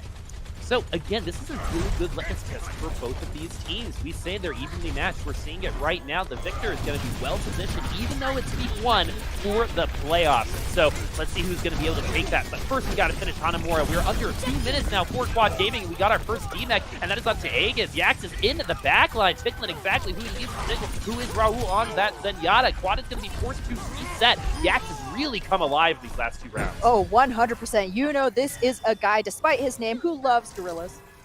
And it really shows right there. Aegis, you can't matrix that Tesla cannon and just overstayed his welcome just a little bit. That cleave reached past him, demeched him, and then got his Zenyatta as well. And that is, one of the worst case scenarios for an attacking team. However, Quad, they still have at least one more good push here. But look at this HM. Doesn't choose to use the shield bash right then. I think that was exactly the right move. The particle barriers were there. They knew that was happening. HM, they read him like a bug, but it doesn't seem to matter. We still have 6 people. Panchi taken very, very low, very quickly. Let's see if he was able to recover and actually just gain ultimate charge because of that. Raul's going to get the first kill, and Quad has their first opening here on Hanamura. Point A on these extra innings. Hexen is going to have to use that Transcendent Structure. Still has that self-destruct, but will that be enough? Rally is dropped as well. HM will have his, but Raul's going to get the kill onto Hexen. No helpful though. Quad, look at this. Fragging Zenyatta. We talked about it before at the half. We're seeing it right now. Raul putting the team on his orbs right now, getting those headshots, getting those kills, opening up the point for Quad. They're looking good. They will be taking this point. Float like a butter, sting like a Zenyatta seems to be the life motto that Raul subscribes to. He's going to have a Transcendence to help buffer his team into point B, and Quad taking a really dominant point A here in the third round of Hanamura. That Transcendence really going to help Quad against Svenko's Graviton Surge. And hey, maybe they just pop it when things are looking good for them. They just need that little extra bit of time against those close defensive respawns. But do they have enough to walk in here? They've got one shot, one opportunity. Don't drop it. Primal Rage is going to knock a lot of the tanks onto the low ground. That can prove to be really big for them. Self-destruct is there. And surprisingly, no kills. I thought that was going to be hills. Actually gets the DMAX, which might be enough. Transcendence for Quad Gaming is out as well. They're looking very, very good. They got one tick. Will they get two? The answer is yes. But will INTZ be able to contest once again? No, they won't. 2 more points for Quad. All they needed was 30 seconds on that second push. For CP, folks, it is now in INTZ's court. They must also complete Hanamura once again in order to, tie things up, or actually, I believe, send us into our third round of extra innings here. It does go up to 6 points total here on Assault.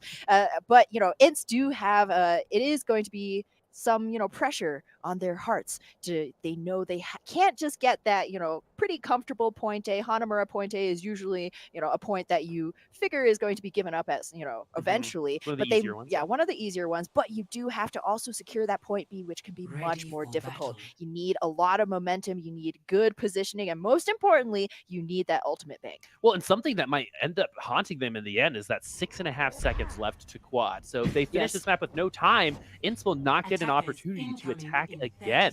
And so 6.5 seconds, we've actually seen 1 second matter. On Hanamura, where they had the second, they got that extra minute, and they ended up winning the map. We might be in a similar situation, but first, let's get there. We have a lot of Overwatch before we even start talking about those end game scenarios. INTZ, though, one thing I do want to say is Yak's very, very quiet on Busan. Right? Busan seems like it was 10 years ago at this point, right? Yak's coming alive, doing really well, and aggressing on the back line. Yes, Yak's really shining on this Winston. His Primal Rages have been so good. His initiation's also really on point as well. Quad will be defending with Helpful on that Reinhardt once again, so a lot of that static shielding can be good, especially to protect against things like a Graviton Surge. But if INTZ play their cards right, they may not even need to go against that shielding. You just go over it. Yax jumps in quite deep, and Helpful is the first one down. Wow, Helpful was the one he was focusing as well. And look again, Yax, that aggressiveness paying off for the rest of INTZ who are on their attack right now. But they even want to take this a little slower. They need to get those ultimates to give them a chance at B. Some of them are getting kind of close. They do have the kills to grab this first point, but Quad is doing the patient thing. They're going to stay back and try to hold on the second point. Yeah, Quad, they cannot give up any staggers here. Losing a member late could spell doom for this defense. You need everybody up, alive, healthy.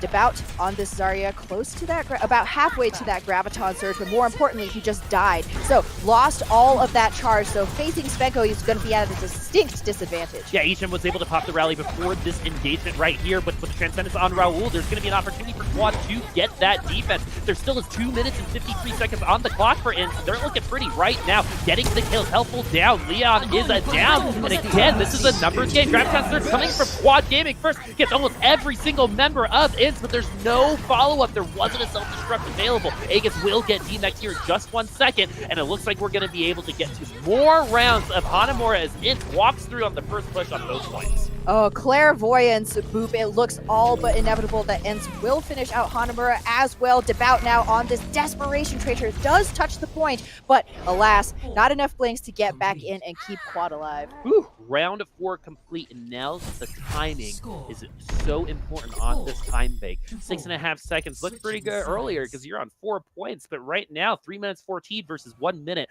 I'm liking INTZ right now. Oh yeah, INTZ is.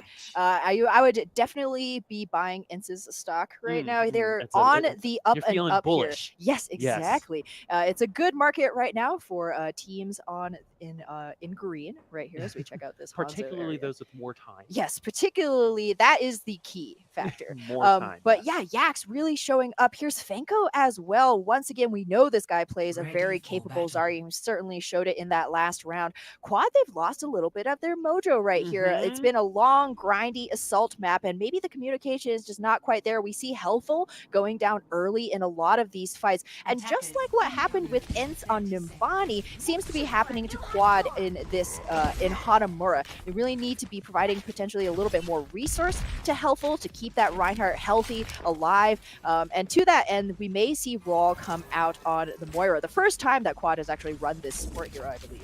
Well, we talked about it. We made fun of it earlier on. The Moira is that we're not a fan of it. The Deathscan a fan of it. Let's see if Quad can make us fans of this Moira and see and show us why it works. The coalescence here can be very strong, especially since you only have a minute to get that ultimate. And that's going to be one of the few ultimates you can get within 60 seconds. So Quad going to be banking on Rao, putting up a standout performance right here. And you're seeing that ultimate charge just spike up already a quarter of the way there.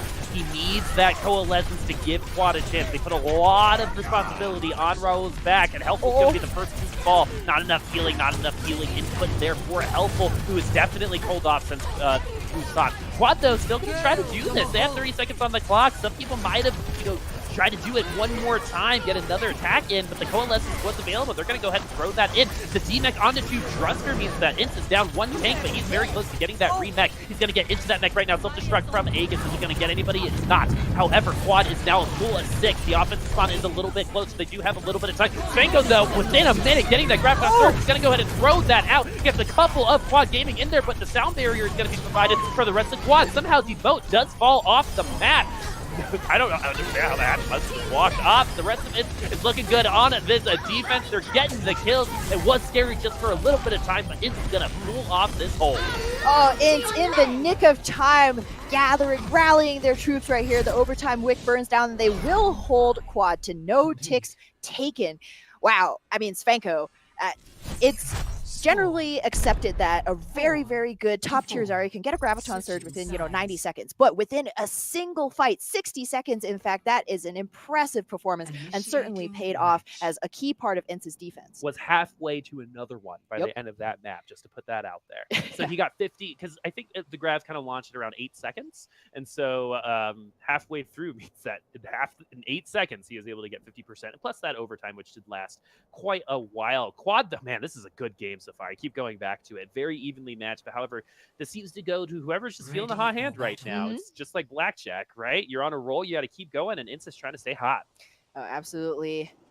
And part of it is definitely that fiery Zarya play. Helpful, he's just getting bodied as that Reinhardt, especially in today's meta. Oftentimes playing that main tank, you can feel very helpless at the whims of, your own teammates, how much protection they give you, how many resources they give you. But Helpful, really having a hard time of it right now, trying to, you hold mouse too, and sometimes there's just not a whole ton that you can do by yourself. But Quad, this time around, they do need to hold for 3 minutes. That's going to be quite difficult on point A. But with Aegis on this Reaper, this may be the key. This may be the savior for Quad's defense. You have that ability to chunk down the tanks. Quad recognize the power of Svenko and Yax, and they're going to be putting all their eggs in that frontline basket. Well, and it's going to be a surprise, right? They're not going to be expecting this Reaper, and a lot of these characters function best as a surprise. That's why we say surprise dash, right? It only works when you're not expecting it. They're not going to be expecting Aegis on this Reaper, but when you pick Reaper, the idea is that you want to make an immediate impact.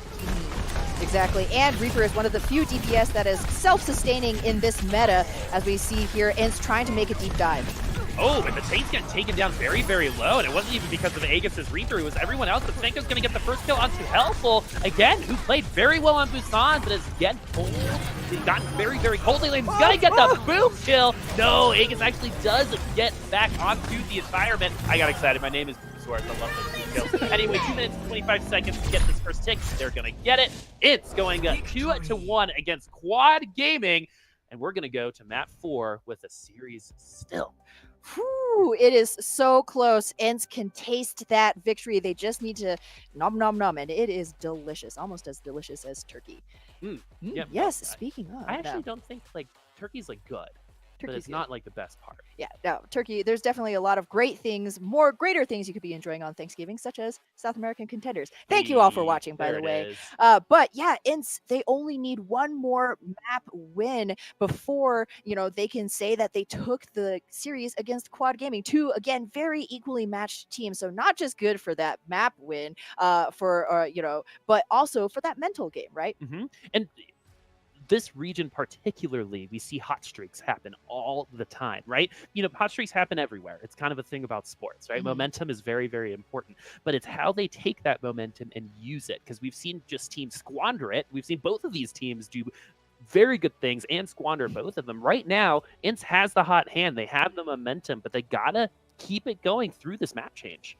Yeah, and I think this next escort map could play right into their hands. They really seem to be favoring that Winston Diva tanks, and escort is a great place to try and use that, especially if we see, some high ground favored maps. You can really use that verticality to your advantage, whereas quad, they've looked their best on that GOATS triple tank, triple support look, and unfortunately that's not quite as viable in many circumstances nowadays. Well, so it's going to be Dorado or Route 66 for our escort map. It'll be maybe the last one. I could see this one going to 5 games easy, but INTZ is going to try to make sure that doesn't happen. When a team gets to 5 games, it's almost like the other 4 didn't matter, right? You're at that one. You win and you're in. Exactly. I mean, as you always say, it's not about winning every single fight, but just the ones that matter the most. So, what do you think we might see? A different look from Quad finally diversifying a little bit, or do you see them sticking to their guns? Well, I don't think we're going to see a different look, because even when they were Nocturnes, they were pretty standard in what they were running. That was 2 team names ago, right? And so knowing that, and the fact that some of these players, while they have been on Nocturnes together, it's a different kind of mix, right? So do you want to standardize your compositions to make sure that you practice it, you're going for it? Or you're gonna do what Instas sometimes and throw out a Doomfist May, which I swear happened. No, we swear it happened. Yeah, it's there. We got receipts. Yeah, and sometimes that cheese is exactly what you need. You start having a little bit more fun, and your opponent doesn't know what to expect, and that could totally work. Yeah, and South America is a region that is particularly passionate, right? Emotions run high oftentimes in many of these games. So, as you said, Boop, INTZ have the advantage right now. If they pulled out something super surprising, Quad get wiped right out of spawn, that will do wonders for keeping that positivity, that energy going. Yeah, and remember the last time these 2 teams played, which was in Trials, it went to 5 games. And Quad Gaming did get the victory there, I believe. So INTZ is looking for that revenge. And something that Nauri said on the desk that I loved was, you don't leave those games there, right? When you lose a 5-game set like that, you don't just forget about it. No, he's deep. Yeah, maybe we have a budding rivalry. Maybe we don't, but I kind of like to think that we do. I hope so, especially, Svanko matching up against About, right? They have a lot, they occupy that same role within the teams, the DPS, flex DPS, they go on to Zarya, they both play McCree, so it could be shaping up to, something a little bit spicy later on in the season. Right now, as it is, Svanko is getting, the bigger end of the stick, as it were. I'm curious how or if Quad is going to be able to set up Helpful a little bit better. One thing that I do want to mention, though, is as we move on into Escort, regardless of which map it is, those long, streets phases, it will be Dorado, those long streets phases do kind of play into a Reinhardt. You kind of have everything laid out for you. You can see exactly what kind of enemies you may or may not be shattering. But with Dorado, though, the streets phase, play a Reinhardt on that point A. But once it comes to streets phase, you got to switch to something that has some verticality, and that may be where Quad fail. This has been a Reinhardt map forever, right? We've seen some Orisa on point A to hold on the high ground, but mostly we see my image of Dorado is just two Reinhardts on the bridge, shields touching each other, Exactly. just like waiting for that moment to go. Hard eye contact. Yeah, right? very, very aggressive eye contact. Anyway, now that we're going back to Dorado, the next thing that we want to talk about here is that, yes, Quad is down 1, right? INTZ is up that 2. But Quad, we talked about that offense and how they're so momentum-based, right? You're already talking about that Reinhardt and how helpful is a better Reinhardt than potentially his Winston. How does that all kind of come together for Dorado here? This, if they do choose to run that Goats-esque composition with that Reinhardt, this is we've all come across, come against those Goats composition where it feels like they have a never-ending tank of ultimates. How come they keep having all these ultimates? It's smart rotation, right? You keep cycling them. This fight, we're going to use a Graviton Surge, right? Next fight, we're going to open with a D.Va Self-Destruct, and when everybody's scattered, maybe we shatter them, something like that, right? Yep. And all the best teams that run Goats-style compositions know how to do this very well, and we've seen earlier in the series, Quad is very adept at that. They rolled through Busan off the back of those big CC ultimates, and they could very well do the same again. Yep, and Quad is the winner of Trials. They had the best map win-loss differential. There is no playoffs, but they did end up on top in terms of the record and that map win-loss. Aquino Nation got 2nd, and it's got 3rd, but they were all very, very close. Again, the last time these two teams faced each other, it was a Game 5, and Quad's going to try to get us there once again. They will be starting on that offense. Let's take a look at this defense. Look at this, HM. Pharah is a character in this game. You wouldn't have recognized it from the rest of the round so far, but here she is. Yes, and Dorado, one of her more recent favorite stomping grounds. You can get a lot of damage off right here at the archway on 1st, and so HM going to be looking to use that Bird of Prey to his advantage. And this is another really good way to come up against a Goats-esque composition. That may be what INTZ is expecting. You force that slow, heavy composition to take tons of splash damage, tons of spam before they even make it to your own front line, and at that point you have the ultimate advantage. Quad though may be expecting something like this. We have Devout on the Pharah in spawn here. Will it happen? Please. It looks like it is. Devout's going to go ahead and rock out with that dog leash with Ponchi on that Mercy. Pharmacy, that's the name they all lovingly call it. For some reason, I never get tired of that combo. I love seeing it, even when they were like super oppressive back in the day when it was Mercy 5-man rest. But anyway, let's see who's going to be the better Pharah. It looks like they're going to be taking each other down, or at least attempting to, but I got to land a couple of rockets before they do that. And remember, the AoE damage isn't quite there for Pharah anymore, so you just have to be more accurate. For these higher level players, that seems to be helping them out. Hexen is going to actually get taken low because of Aegis. Maybe was a little distracted by that Pharah v Pharah matchup, and now Quad is looking good with the 6v5 and potentially moving underneath this bridge, which is a hard part of this map. We're getting to the second hard part, which is this bend around the fountain, Ham. Yes, this is a huge advantage, not only in the Widow's sights, Aegis 30% away from the wall hacks, but it also means that INTZ is forced to give up so much space. We do have Yax now on the payload itself, but Aegis loses. Oh, Aegis! Oh my goodness! Oh! All right. Man, there it is, my friends. Not a lot of analysis to go in with the triple Widow kill. Exactly. Just click heads for head. Yeah, it makes your job easy. Yes. And look at that top tier analyst, by the way. No, I will leave that to our very skilled desk. But yeah, Boop, I mean, Aegis will have the Infrasight for his entire team now, and INTZ, gonna be feeling that. In particular, Widow is one of those heroes that can be particularly streaky. When you're feeling it, you are unstoppable. You're some kind of sniper god. But when you are cold, it can be so difficult to land those shots. I'm going to swap onto the Brigida, Spenko on the Zarya now. Wisely so. Ooh, the grappling hook missed there somehow, and Winston could have had an opportunity to take down Aegis, but the support is there. They know exactly where INTZ is, as the infrared sights have been launched from Aegis. No surprises on the side of INTZ. That's exactly what Quad wants to see. Conchi's maintaining on this Mercy, but no Pharah at this point, so not a lot of high ground there. Helpful's going to be the one that gets him up there. Primal Rage was popped. The self-destruct's going to take Leon out. Kazma's going to get that DMAC credit, so the nice team effort there from INTZ. Yax will die with that Primal Rage. Aegis having the hot hand right now. We talked about the momentum-based nature of these teams, and we're seeing that Aegis is going to take the momentum away from INTZ and potentially put them on the second point. Yeah, Quad, they want to keep rolling right here, though. Sound Barrier met with Cosmos, Transcendence, but to boot finds HM with that Dragon Strike, and now the defensive capabilities of ENTZ are going to be severely diminished. Yeah, we haven't even talked about the double sniper that Quad is running. It's something that we don't see every day, but here you get the sightlines, you get the crossfire. Yeah, and this is super important as this is particularly vulnerable backline that INTZ is running right here, and Aegis and Devout have been just shooting fish in a barrel right now. Even against tanks like Yax, you have that Hanzo on the field, and with that Stormbow, you can chunk down a tank in no time.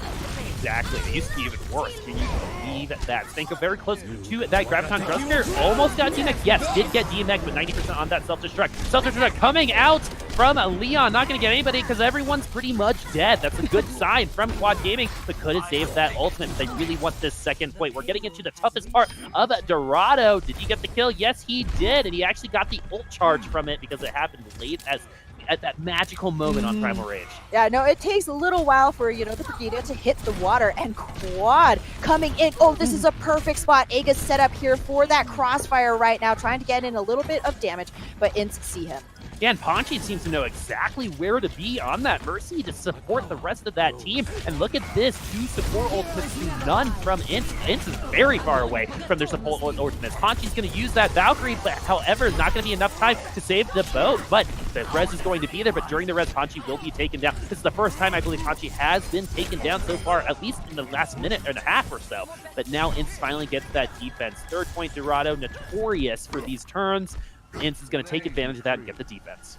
Yeah, Yax coming alive right there, helping his team secure a defense they badly needed. Quad have nearly 4 minutes to finish this out, and recognizing that wholesale swaps from this team, they're going to go back to the GOATS composition, work up to some of those tank ultimates, which can be so impactful, but do take some time to charge. All right, Raul does have that sound barrier, had it from that last round. Once again, INTZ not very close to the support ultimates, so the self-destruct and Primal Rage will be there for INTZ. Sound barrier is gonna go down for Quad, did not hit Leon or Aegis, but that means that you're gonna aggress, but no, INTZ is gonna pop that Primal Rage and push him all the way back, so all that momentum is gone. Helpful will be the first to fall. 6v5 for INTZ on the objective. Rally just in time for HM to get the healing on himself and the Inspire healing on the rest of the team. INTZ has pushed back the rest of Quad. Quad will be delayed. Yeah, that was a really good piece of teamwork once again from INTZ, making use of Yak's Primal Rage to try and knock about the members of Quad to open things up for that Diva self-destruct. And Helpful once again having a hard time getting anything done on this Reinhardt. However, Devout working up to that Graviton Surge. He is beating Spanko in terms of ultimate charge as of right now. But the charge is quite low. Let's see if these particle barriers are going to hit. This self-destruct from Leon can be huge. Dorado is one of those places that you do see the large multi-kill self-destructs. The rest of Quad, though, get taken down very, very low. Really good throughput damage and a focus. Helpful the first to fall. Devout's going to get the consolation prize, but that's not going to be enough to win the game. You got to get those team kills. Yeah, you really need a clean kill, especially around the 3rd point of Dorado, and INTZ has just been running a clinic right now. They're going to have nearly all 6 ultimates up for this next fight. Of course, Quad will have their own tools online. The Graviton Surges actually haven't been as big of a difference maker so far in this series as you would normally expect. So INTZ do have a little bit of wiggle room right here, especially with Hexed already with that Transcendence online. All right, we hear Brigitte yell, and that means the rally is there, and that means the Inspired Healing and the armor will be there as well. Yax very close to the Primal Rage. I love what Devout just did with that Graviton Surge. What is the effectiveness going to be? Some next level plays, no confirmed kills. The DMAC on Drusker could be enough to finally start moving this payload, who they have forgotten exists, I guess, on the low ground. No one is moving if they need the team members to get the team fight. Helpful trying to get the pin out of the way, that tactical reposition, but Helpful, it will be going down, but Drusker will be back, has the mech, has the self-destruct. Right now, INTZ is looking very, very good. Cool Graviton Surge from the bow, but it wasn't enough. Oh man, Helpful getting bodied once again. It wasn't even that Reinhardt's fault that he got booped out of position across the entire map into the arms of the enemy team, and he got deleted so quickly that Quad didn't really have a chance to continue that momentum. Now, Helpful going to swap back onto the Winston. It has been a seesaw of heroes for this poor player right now. Ponchi, though, will have that sound barrier to try and buy Quad a little bit more time to get Devout up to that Graviton Surge. I like Ponchi on that Mercy a lot. Let's see if this sound barrier is going to be enough to keep Quad in this, as we're in one-fight territory. They need this fight. The Graviton Surge is out from INTZ. It will be enough. Self-destruct, kill 2 kills from Svenko. And Ham, I see your body language. Can you verbalize it for us, please? Yeah, it feels so bad, man. I can't verbalize because I am back in Respawn just like the entirety of Quad Gaming. That was such a clean wipe from INTZ right there. They are sitting pretty here. Quad, though, coming online with that Graviton Surge as well as the self-destruct. Is this finally the moment they're going to land one of those bigger bang combos? They really need it down to the last 4 seconds. Well, INTZ doesn't have a lot to deal with it. The Primal Rage will be online, and Hexen will have the Transcendence. Graviton Surge is out. HM will get the first kill on to Aegis. HM's shield is down right now. They could potentially get him out of there, but that's not what we're going to see, as Quad Gaming struggling to make any progress on this payload so far. INTZ is pushing them right off of it. We are in overtime. They have to maintain contact with that payload, or else they lose this. At least they will not get that 3rd point. Yax again getting another kill onto Debo. Leon getting that D-Mac.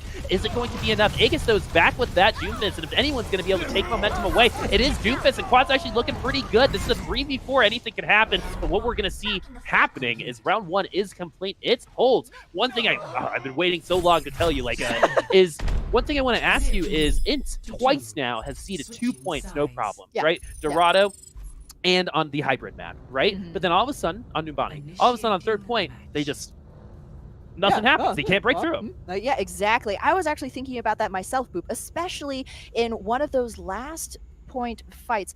It was Quad and INTZ facing off on that high ground hallway, right? A really classic staging point for both teams, but it was INTZ that came out the victor there. And I was wondering, what exactly was that, magic that pushed them over the edge? You know what I think it might be? Just a little bit of that tickle damage from Yax, right? If you have one main tank standing there, all other things equal, right? Holding the shield, providing shielding for his team, you're not putting in any damage that way, right? But with Yax, you could drop a Winston bubble, provide a little bit of that cushion, but you're also doing tons of damage with your cleave. That may be the reason that both Aegis and Helpful were going down so early in many of these fights. Puts Quad at a severe disadvantage.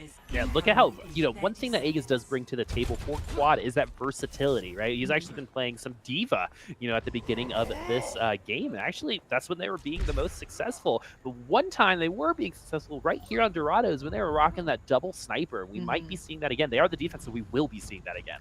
Yes, everybody is out of spawn. Quad is set right here with the bout on the Widowmaker, Aegis on the Hanzo once again. Ponchi on the Mercy, who, even though Quad had a rough time, towards the end, he was playing very well with that Mercy, staying safe in that backline, providing crucial reses, and actually, even a little bit more importantly, damage boost has a Devout landing a little bit of early damage, already 14% up to that info site. And looking at INTZ's team, HM and Svenko on Genji and Tracer respectively, this region has some amazing Genjis and Tracers. That's what they were known for a year and a half ago, or when people were just starting to figure out. But Svenko on the Tracer makes me so excited, and HM on that Genji. It's almost like they finally found the gloves that fit, right? Yes. You've been playing all of these other DPS because that's what's meta, but right now you're playing the character you love. Oh, absolutely. And South America, this is a love since open beta in Overwatch here.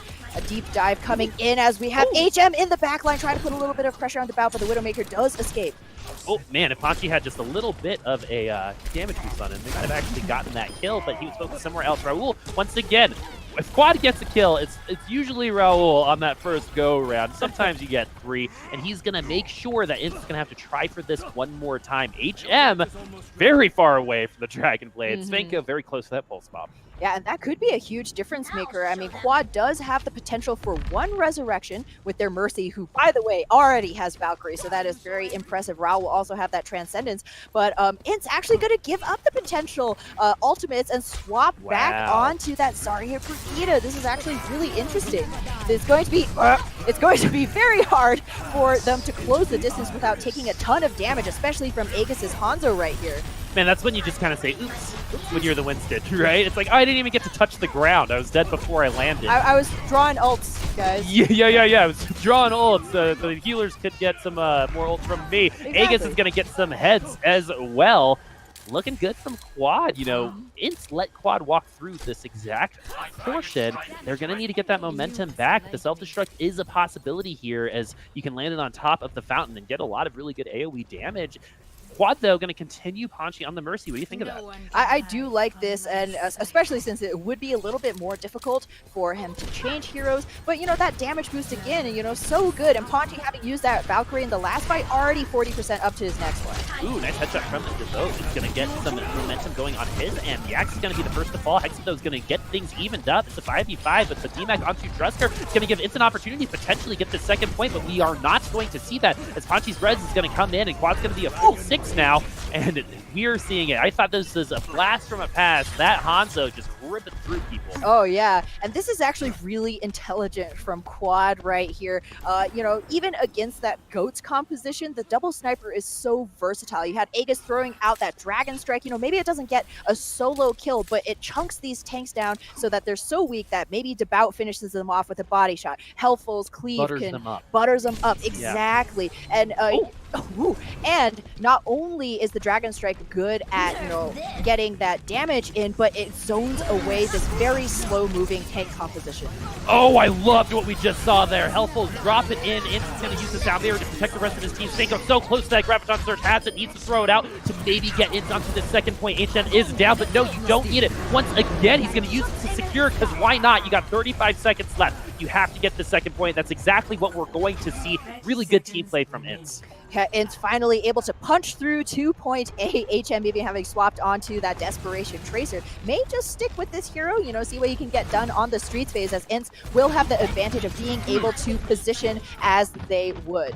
Yeah, Raul, they must have heard us. We're like, hey, Raul's bragging. The Hex is going to get that nice first kill, and Stanko's going to get Panchi, and that's going to be no mercy from Quad Gaming, and they're just going to have to cede all of this space. It takes a little while for the payload to get there, but they wasted all that time because of those 2 picks. Yeah, absolutely. But Quad, you know, coming back in, they will have that Dragon Strike once again, very good for removing bodies from the payload. You cannot stand in the face of all of that damage, as Hexed still quite far away from his Transcendence. Yeah, and they're going to keep rocking this double sniper. Is it going to work out for them in the end? Destormo is going to get Yax. He's going to be a magnet for those arrows at this point in time. You know, he got to be that aggressive before, but as of right now, he can't. Think of with that kill on the Devout, and a nice blind Dragon Strike. Going to go ahead and throw it onto the payload. The Transcendence is going to be forced out because of that. The res onto Devout means this is a full 66 again. Aegis is going to take advantage, though, of the lull in action and get HM, who didn't seem to be paying attention at that moment in time. Ints has 1 minute and 46 seconds after this reset. It is looking difficult for Ints right here. Certainly an uphill battle. Hexed actually used the Transcendence in the last fight against Aegis's Dragon Strike. So Ints going to be coming up on empty for their, you know, potentially second to last fight here on Dorado. I mean, I want to harken back. Aegis has been playing amazingly on this Hanzo, but we really should expect nothing less. He has been a standout Hanzo ever since last season on Nocturnes, and he is reprising that role once again. Panchi going to have that Valkyrie as well, make the DPS even more deadly, not to mention the wall hacks from Devout, so Int's going to have to be extremely careful in their next engage. Yeah, HM is looking for an opportunity to get into that backlight potentially, but the 2 snipers getting 1 headshot each. Oh man, okay. Butter him up and take him down, right? Yeah, and this crossfire has been so strong. I mean, Quad, both of these DPS are such threats on, you know, these snipers. They're all or nothing DPS heroes, but when it's the all, oh man alive. Yep, and Drusker getting that D-Mech, it's almost better to keep him alive at this point in time, because you gotta get the mech back and then come back within 38 seconds. The only thing online for Ints is going to be the Primal Rage. They went ahead and got rid of the Larval Diva. It's time to get in your cocoon, get back, you know, get back in your mech. Exactly. Time to get back to work. Drusker is res back up. This is Ints' last chance. They must at least cap this point B to keep their hopes alive here. Otherwise, Quad Gaming bringing it back will tie things up once again. Game 5 is looking like a reality at this point in time. Aegis is going to drop the Dragon Strike. Will it be enough? It's just a zoning one at this point in time. This self-destruct could be big. Is it going to land in the hallway? Oh no, but it does get helpful. Got to go just a little bit more. Might have gotten more. Develto's going to get his counterpart into Stanko. And with that Panchi res, once again, Quad Gaming having the numbers. 65 onto the objective. Ints did make it across the corner. Hexed is taken very low. Will be taken down. Primal Rage popped for helpful. And right now, they just got to keep him off of the payload. Leon is below half, but Panchi has that healing. Dragon Blade, though, from HM's going to try to save everything. Does get Panchi, but a little bit of tunnel vision might have cost him that fight just then. Quad Gaming looking good on this defense. 10-player kill streak for Devout. Aegis, I'm sure, had a pretty good one himself. Overtime wick is over. And ladies and gentlemen, we are on a Game 5. Game 5, folks, and wow, Quad really bringing things back here. We said their offense was good. Hey, their defense was good too. I mean, both of these teams have just been, slapping each other back and forth across the aisle. The crossfire Yeah. on that one, they could not deal with the double sniper. Literally, yeah, slapping each other from across the aisle. I mean, and here's the thing, right? That requires great communication between your two DPS. But something else that I wanted to highlight was the great mercy plays from Ponchi. Yes, right? yes. Staying alive. A lot of them people like to say, "Oh, Mercy, she just like press shift and she's safe." But no, it is. There's a lot of good environmental awareness that goes into being a great heads-up Mercy player, right? Knowing where every member of your team is at any given moment, so you know where your options, where your routes of escape could be, and also, just really good communication in general, because a lot of these reses couldn't come off if the Mercy didn't have some kind of covering fire, right? As we take a look at this replay over here, whether it was a self-destruct, whether it was a dragon strike, a transcendence, drawing attention, buying time, giving healing to allow the Mercy to, get that res off, Quad Gaming was hitting every single mark. Yeah, we are only on our second game of the season, folks. We're already at a game 5. This is proven if this is a preview for the rest of the season, this is exactly what I want to see. This is exactly why I watch Overwatch, right? It's just anyone could take it. I could not tell you who I think is going to win this next round. Every time I think about it, it's like, but Quad, but this or that. I cannot settle. Since it is control, however, there very good point. May be a slight advantage going the way of Quad. Man, so this is 10 games between these two teams, the last 2 games that they've played. And you're right. I bet, if I'm INTZ, I'm maybe a little worried going into this last control point because they got wrecked on Busan. Feels bad, man. Feels bad. I feel like now that we're in game 5, we can say that, right? It's like, it was not close. No, it was almost 100% to 0. Yeah. But here's the thing. INTZ has, had time to warm up. They're going to be able to, review that tape of that last painful control map in their heads and, maybe swap up their strategies. Another thing is it's not going to be Busan. Busan, one of our newest maps, or the newest map in Overwatch. So, some teams maybe still figuring out exactly how they want to play that map specifically to their own strengths. And, INTZ now may be able to be like, you know what, let's just throw Yax on Winston again. Why not? We don't need to play that Reinhardt game. Well, Yax has done very, very well on the Winston, and when Quad doesn't have a response, when they didn't have that Hanzo to shred through that HP, it was just free reign in the back line. Yep, just mouse one and like no other. Yeah, it's good aim coming from that Winston. Excellent. Very good aim. Yes. Yes. That is pretty rare to see in a main tank. Good aim. Main tank, no break. Main tank main, by the way. Yes, main tank main, yes. Yeah. So, I mean, it really is up in the air, Boop. I am not quite sure. I mean, the desk was also, split 50-50 in terms of Nauri might be exactly right here. She did say game 5, but 5. for INTZ, I believe. And so let's see if we're going to owe her some congratulations at the end of this. We're going to be crowning a victor regardless. Maybe she'll be the new prophet. She's the new seer. Exactly. Right? Exactly. She doesn't even need a magic 8-ball, right? No. She just needs knows. brain. Yeah, that big brain. Or, it is possible that LaFawn could be right. Quad bring things back. There's no, if it ain't broke, don't fix it. You're very good at goats on control. Go in once again, hit those markers, good foundational play, rotate ultimates, and, it may be going the way of Quad. It is honestly pick a hand. Yeah, right? I'm so interested to see which DPS characters that both DPS players on both teams are going to be rocking. Maybe McCree. That's exactly what I was thinking with Svenko and who's blanking on the other one. Devout on the McCree as well. One was better than the other. Well, I would say maybe one was better playing with the team, and the other one was maybe a little bit better at the 1v1, we'll say, depending. But we are going to be going to snowy Nepal for our tiebreaker, the deciding map between these two closely matched teams. And this is actually, I hadn't thought of, Sanctum, though. Sanctum is a map where you can see all kinds of crazy stuff, right? Well, one thing is for sure, there are some... We talked about good Tracer players in South America, very good Genji players.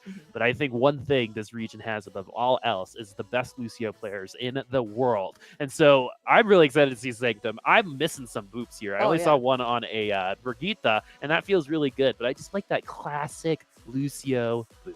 Exactly. Nothing feels quite as good as the OG environmental kill. Exactly. Just digs down deep. It's that nostalgia factor. You got Yep. everything going. And that like 15% ult charge you get on a full health tank, right? That too. That definitely helps. Combine that with some healing, you're up there with the Moira in terms of ult charge. Yeah, exactly. And I mean, there's going to be potential for the Lucio is going to be huge. We're probably going to see a little bit more Brigitte. I'm actually really excited to see if either of these teams pull out any Orisa. That's another way to get some of those environmental kills. You throw the halt off the side, pull a Roadhog right down. How does it feel? Main tank, by the way. But it's just that easy. Yeah, exactly. Or we may actually see some double sniper.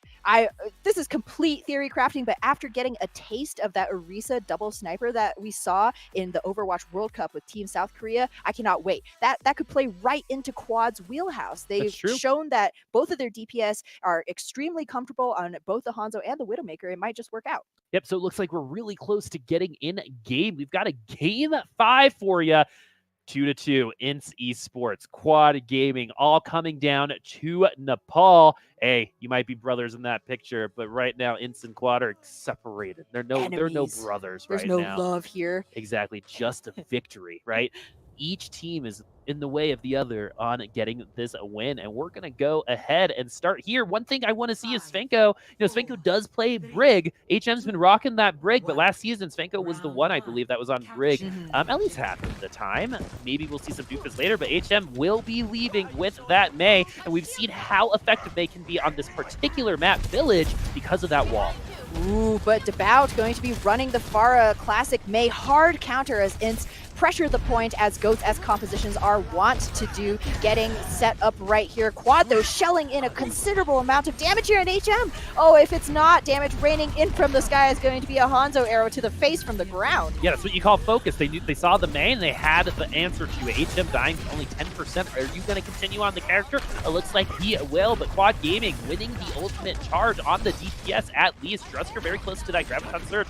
Gotten it pretty quickly. However, INTZ was able to take this first point, getting those first percentages. That's exactly what you want to see in terms of momentum. Yak's taken down, but now it's showing up as well. The Mei is going to separate Nibu from the rest of the team, but it's not going to matter. The Rocket Barrage is going to get Drusker and Svenko, and Quad will be flipping this point after they clean it up.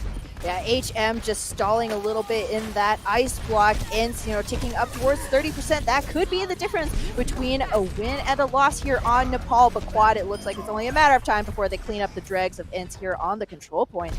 And we have seen very similar compositions before group go head to head. The Goats-esque, the tank composition takes the point first, but it's always a question of just how long can you hold it against the overwhelming damage coming in from the dive that Quad is running. Especially Devout, he has so much ability to reposition, go up high in the air, blast away his enemies with that newly buffed concussion blast, and there's just not a whole ton that INTZ can do to counter that Pharah in the air, short of some hit scan here. So Svenko, though, will be swapping onto the D.Va.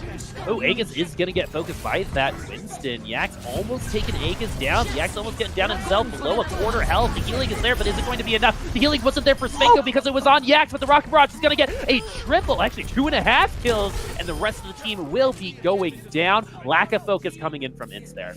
Ooh, INTZ only able to take piecemeal bites at the point right here. They've earned themselves, maybe 10% off of that push, but, that is just not sustainable against this Pharah. And, that's 2 directs, unfortunately not in a row from Devout, but, really showing that aerial dominance right now. Aegis very close to that Dragon Strike as well. Even if INTZ do manage to get onto the point without losing a member, they're going to have to face that Dragon. Oh my goodness. Oh, you saw it the second he launched it. You knew that was it was yummy. hitting. Yeah, exactly. Now it's a 65 on the point for Quad, and they also have an ultimate advantage. Putting Aegis on this Hanzo seems to be the miracle cure that Quad needed, as they are going to be ahead here. They're at 70%. They're very, very close to one-fight territory. Yeah, and they have both of those stalling tank ultimates online, as well as that Dragon Strike. Okay. All right, you've made a point, Devout. We were talking a lot about your McCree, but apparently your main is Pharah. Gonna be very close to that barrage once again. INTZ really at a disadvantage right now. They may have to pop the sound barrier just to get through the choke. I mean, it makes sense. His Widowmaker was pretty accurate. It would make sense that Devote would have also pretty accurate Pharah, but projectile versus hit scan, that's very different. It's really good versatility coming from him. The Primal Rage from Yex and the sound barrier from INTZ did go off. Leon with the self-destruct gets hexed, so there's going to be no throughput healing from INTZ outside of the sound boost. from Kazma. The Rocket Barrage is going to get the D-Mech and Yax. No tanks for you. And did you see that flash across the screen? Aegis is on a 15-player kill streak. Ends the round 100% with that 15 going. We'll keep track of that on the next one. Yeah, Ponchi having, the time of his life right now. All he has to do is pocket the Pharah. I mean, everybody on the ground is being taken care of so well by the Lucio, and, Aegis just staying alive on his own that, Ponchi just flying free over there. Didn't even really need to use the Valkyrie until that last fight. So Quad looking extremely comfortable on this composition as we head into round 2. They are 1 round away. And look at this! Boop! Oh my goodness, I am amazing. Not really, but it will be helpful on that Orisa dual sniper. I love it. Yeah, on both sides. Both sides, look at that. Yep, so we're going to see mirror comps on both sides. Here on Sanctum, we might be getting a ton of environmental kills. One can only help. No, Ponchi's going to go back to the Mercy. Speed boost out, but Kazma's actually going to stick on that Lucio. Let's see which one will be better. The belt on this Widowmaker was terrifying on Dorado. Let's see if the fear will be staying there for Sanctum. So far, the Orisa Hall got Defense Matrix. Oh, hello! Oh. Hello, my friends. That's how you play Widowmaker. We said we'll see if it's still there. Orisa's going to take her down, but not before Quad gets the numbers advantage on the objective. Yes, as our resident math expert could say, 2 is more than 1, so despite Yax's best efforts, it will in all likelihood be Quad capping this first point, and there it goes. They take an early cap, and wow, Boop, I mean, you were asking about, the efficacy of Ponchi's Mercy, but the fact that you have the potential for a damage boost, or even just, one free do-over, that one res is such an advantage when you're running that dual sniper. You have a static shield. You're going to know exactly where your team is staging, and all you have to do is bunker behind that Orisa and buy your DPS time. Oh, look at that crispy drop. Yeah, knew exactly how to. I mean, that's a Widowmaker player for you, right? That kind of movement shows you got some time on this character. And right now, they are. Look at this. They are terrified of being very cautious on how to enter at this point. Basically, this is exactly what needed to happen. Svenko needs to get 2 kills in a row on the opposing Widowmaker, so it's going to continue raining bullets on their bodies. It doesn't have to be headshots, but it's going to be this time. So it's going to get Kazma as well. Quad in complete control and struggling on control of the map type. Yeah, I would really like to see Kazma swap off onto his own Mercy, change up something here, because this is not a composition that is going to be really making usage of that speed boost from your Lucio. Mercy's damage boost is going to be so much more effective, or at least with a Mercy, you have the potential to even things up, get your own free resurrection, as we saw here. Even when Svenko landed that beautiful headshot, all of that good work was immediately undone by Ponchi. Yep, so Aegis has not died in 2 rounds, I believe. Yes. So he's doing very, very well for himself. Exactly. The Drag Strike is there, and Drusker's going to go ahead and fall down, potentially for this reset opportunity. 80%. Quad needs to win 1 more game. And the reason why it's so quiet is because Quad has been taking INTZ apart before they even show their faces on the objective. But close to 90% now for Control, and INTZ, this is going to be their last shot here. Swapping onto that Gozma. Svenko will have to face that Dragon Strike. Oh, I love the combination. Basically, when there's no Discord with both of those ultimates going on at the same time, they didn't know where to look, and they're taking advantage of that right now. As Aegis and Hellful are going to get the first 2 kills. The self-destruct from INTZ needs to be huge. Only gets Hellful, but still Quad Gaming has the numbers advantage, and they might be winning this 5th game. The kill feed tells me so. Quad Gaming are going to take the victory over INTZ Esports in one of the closest games I've seen in a very, very long time.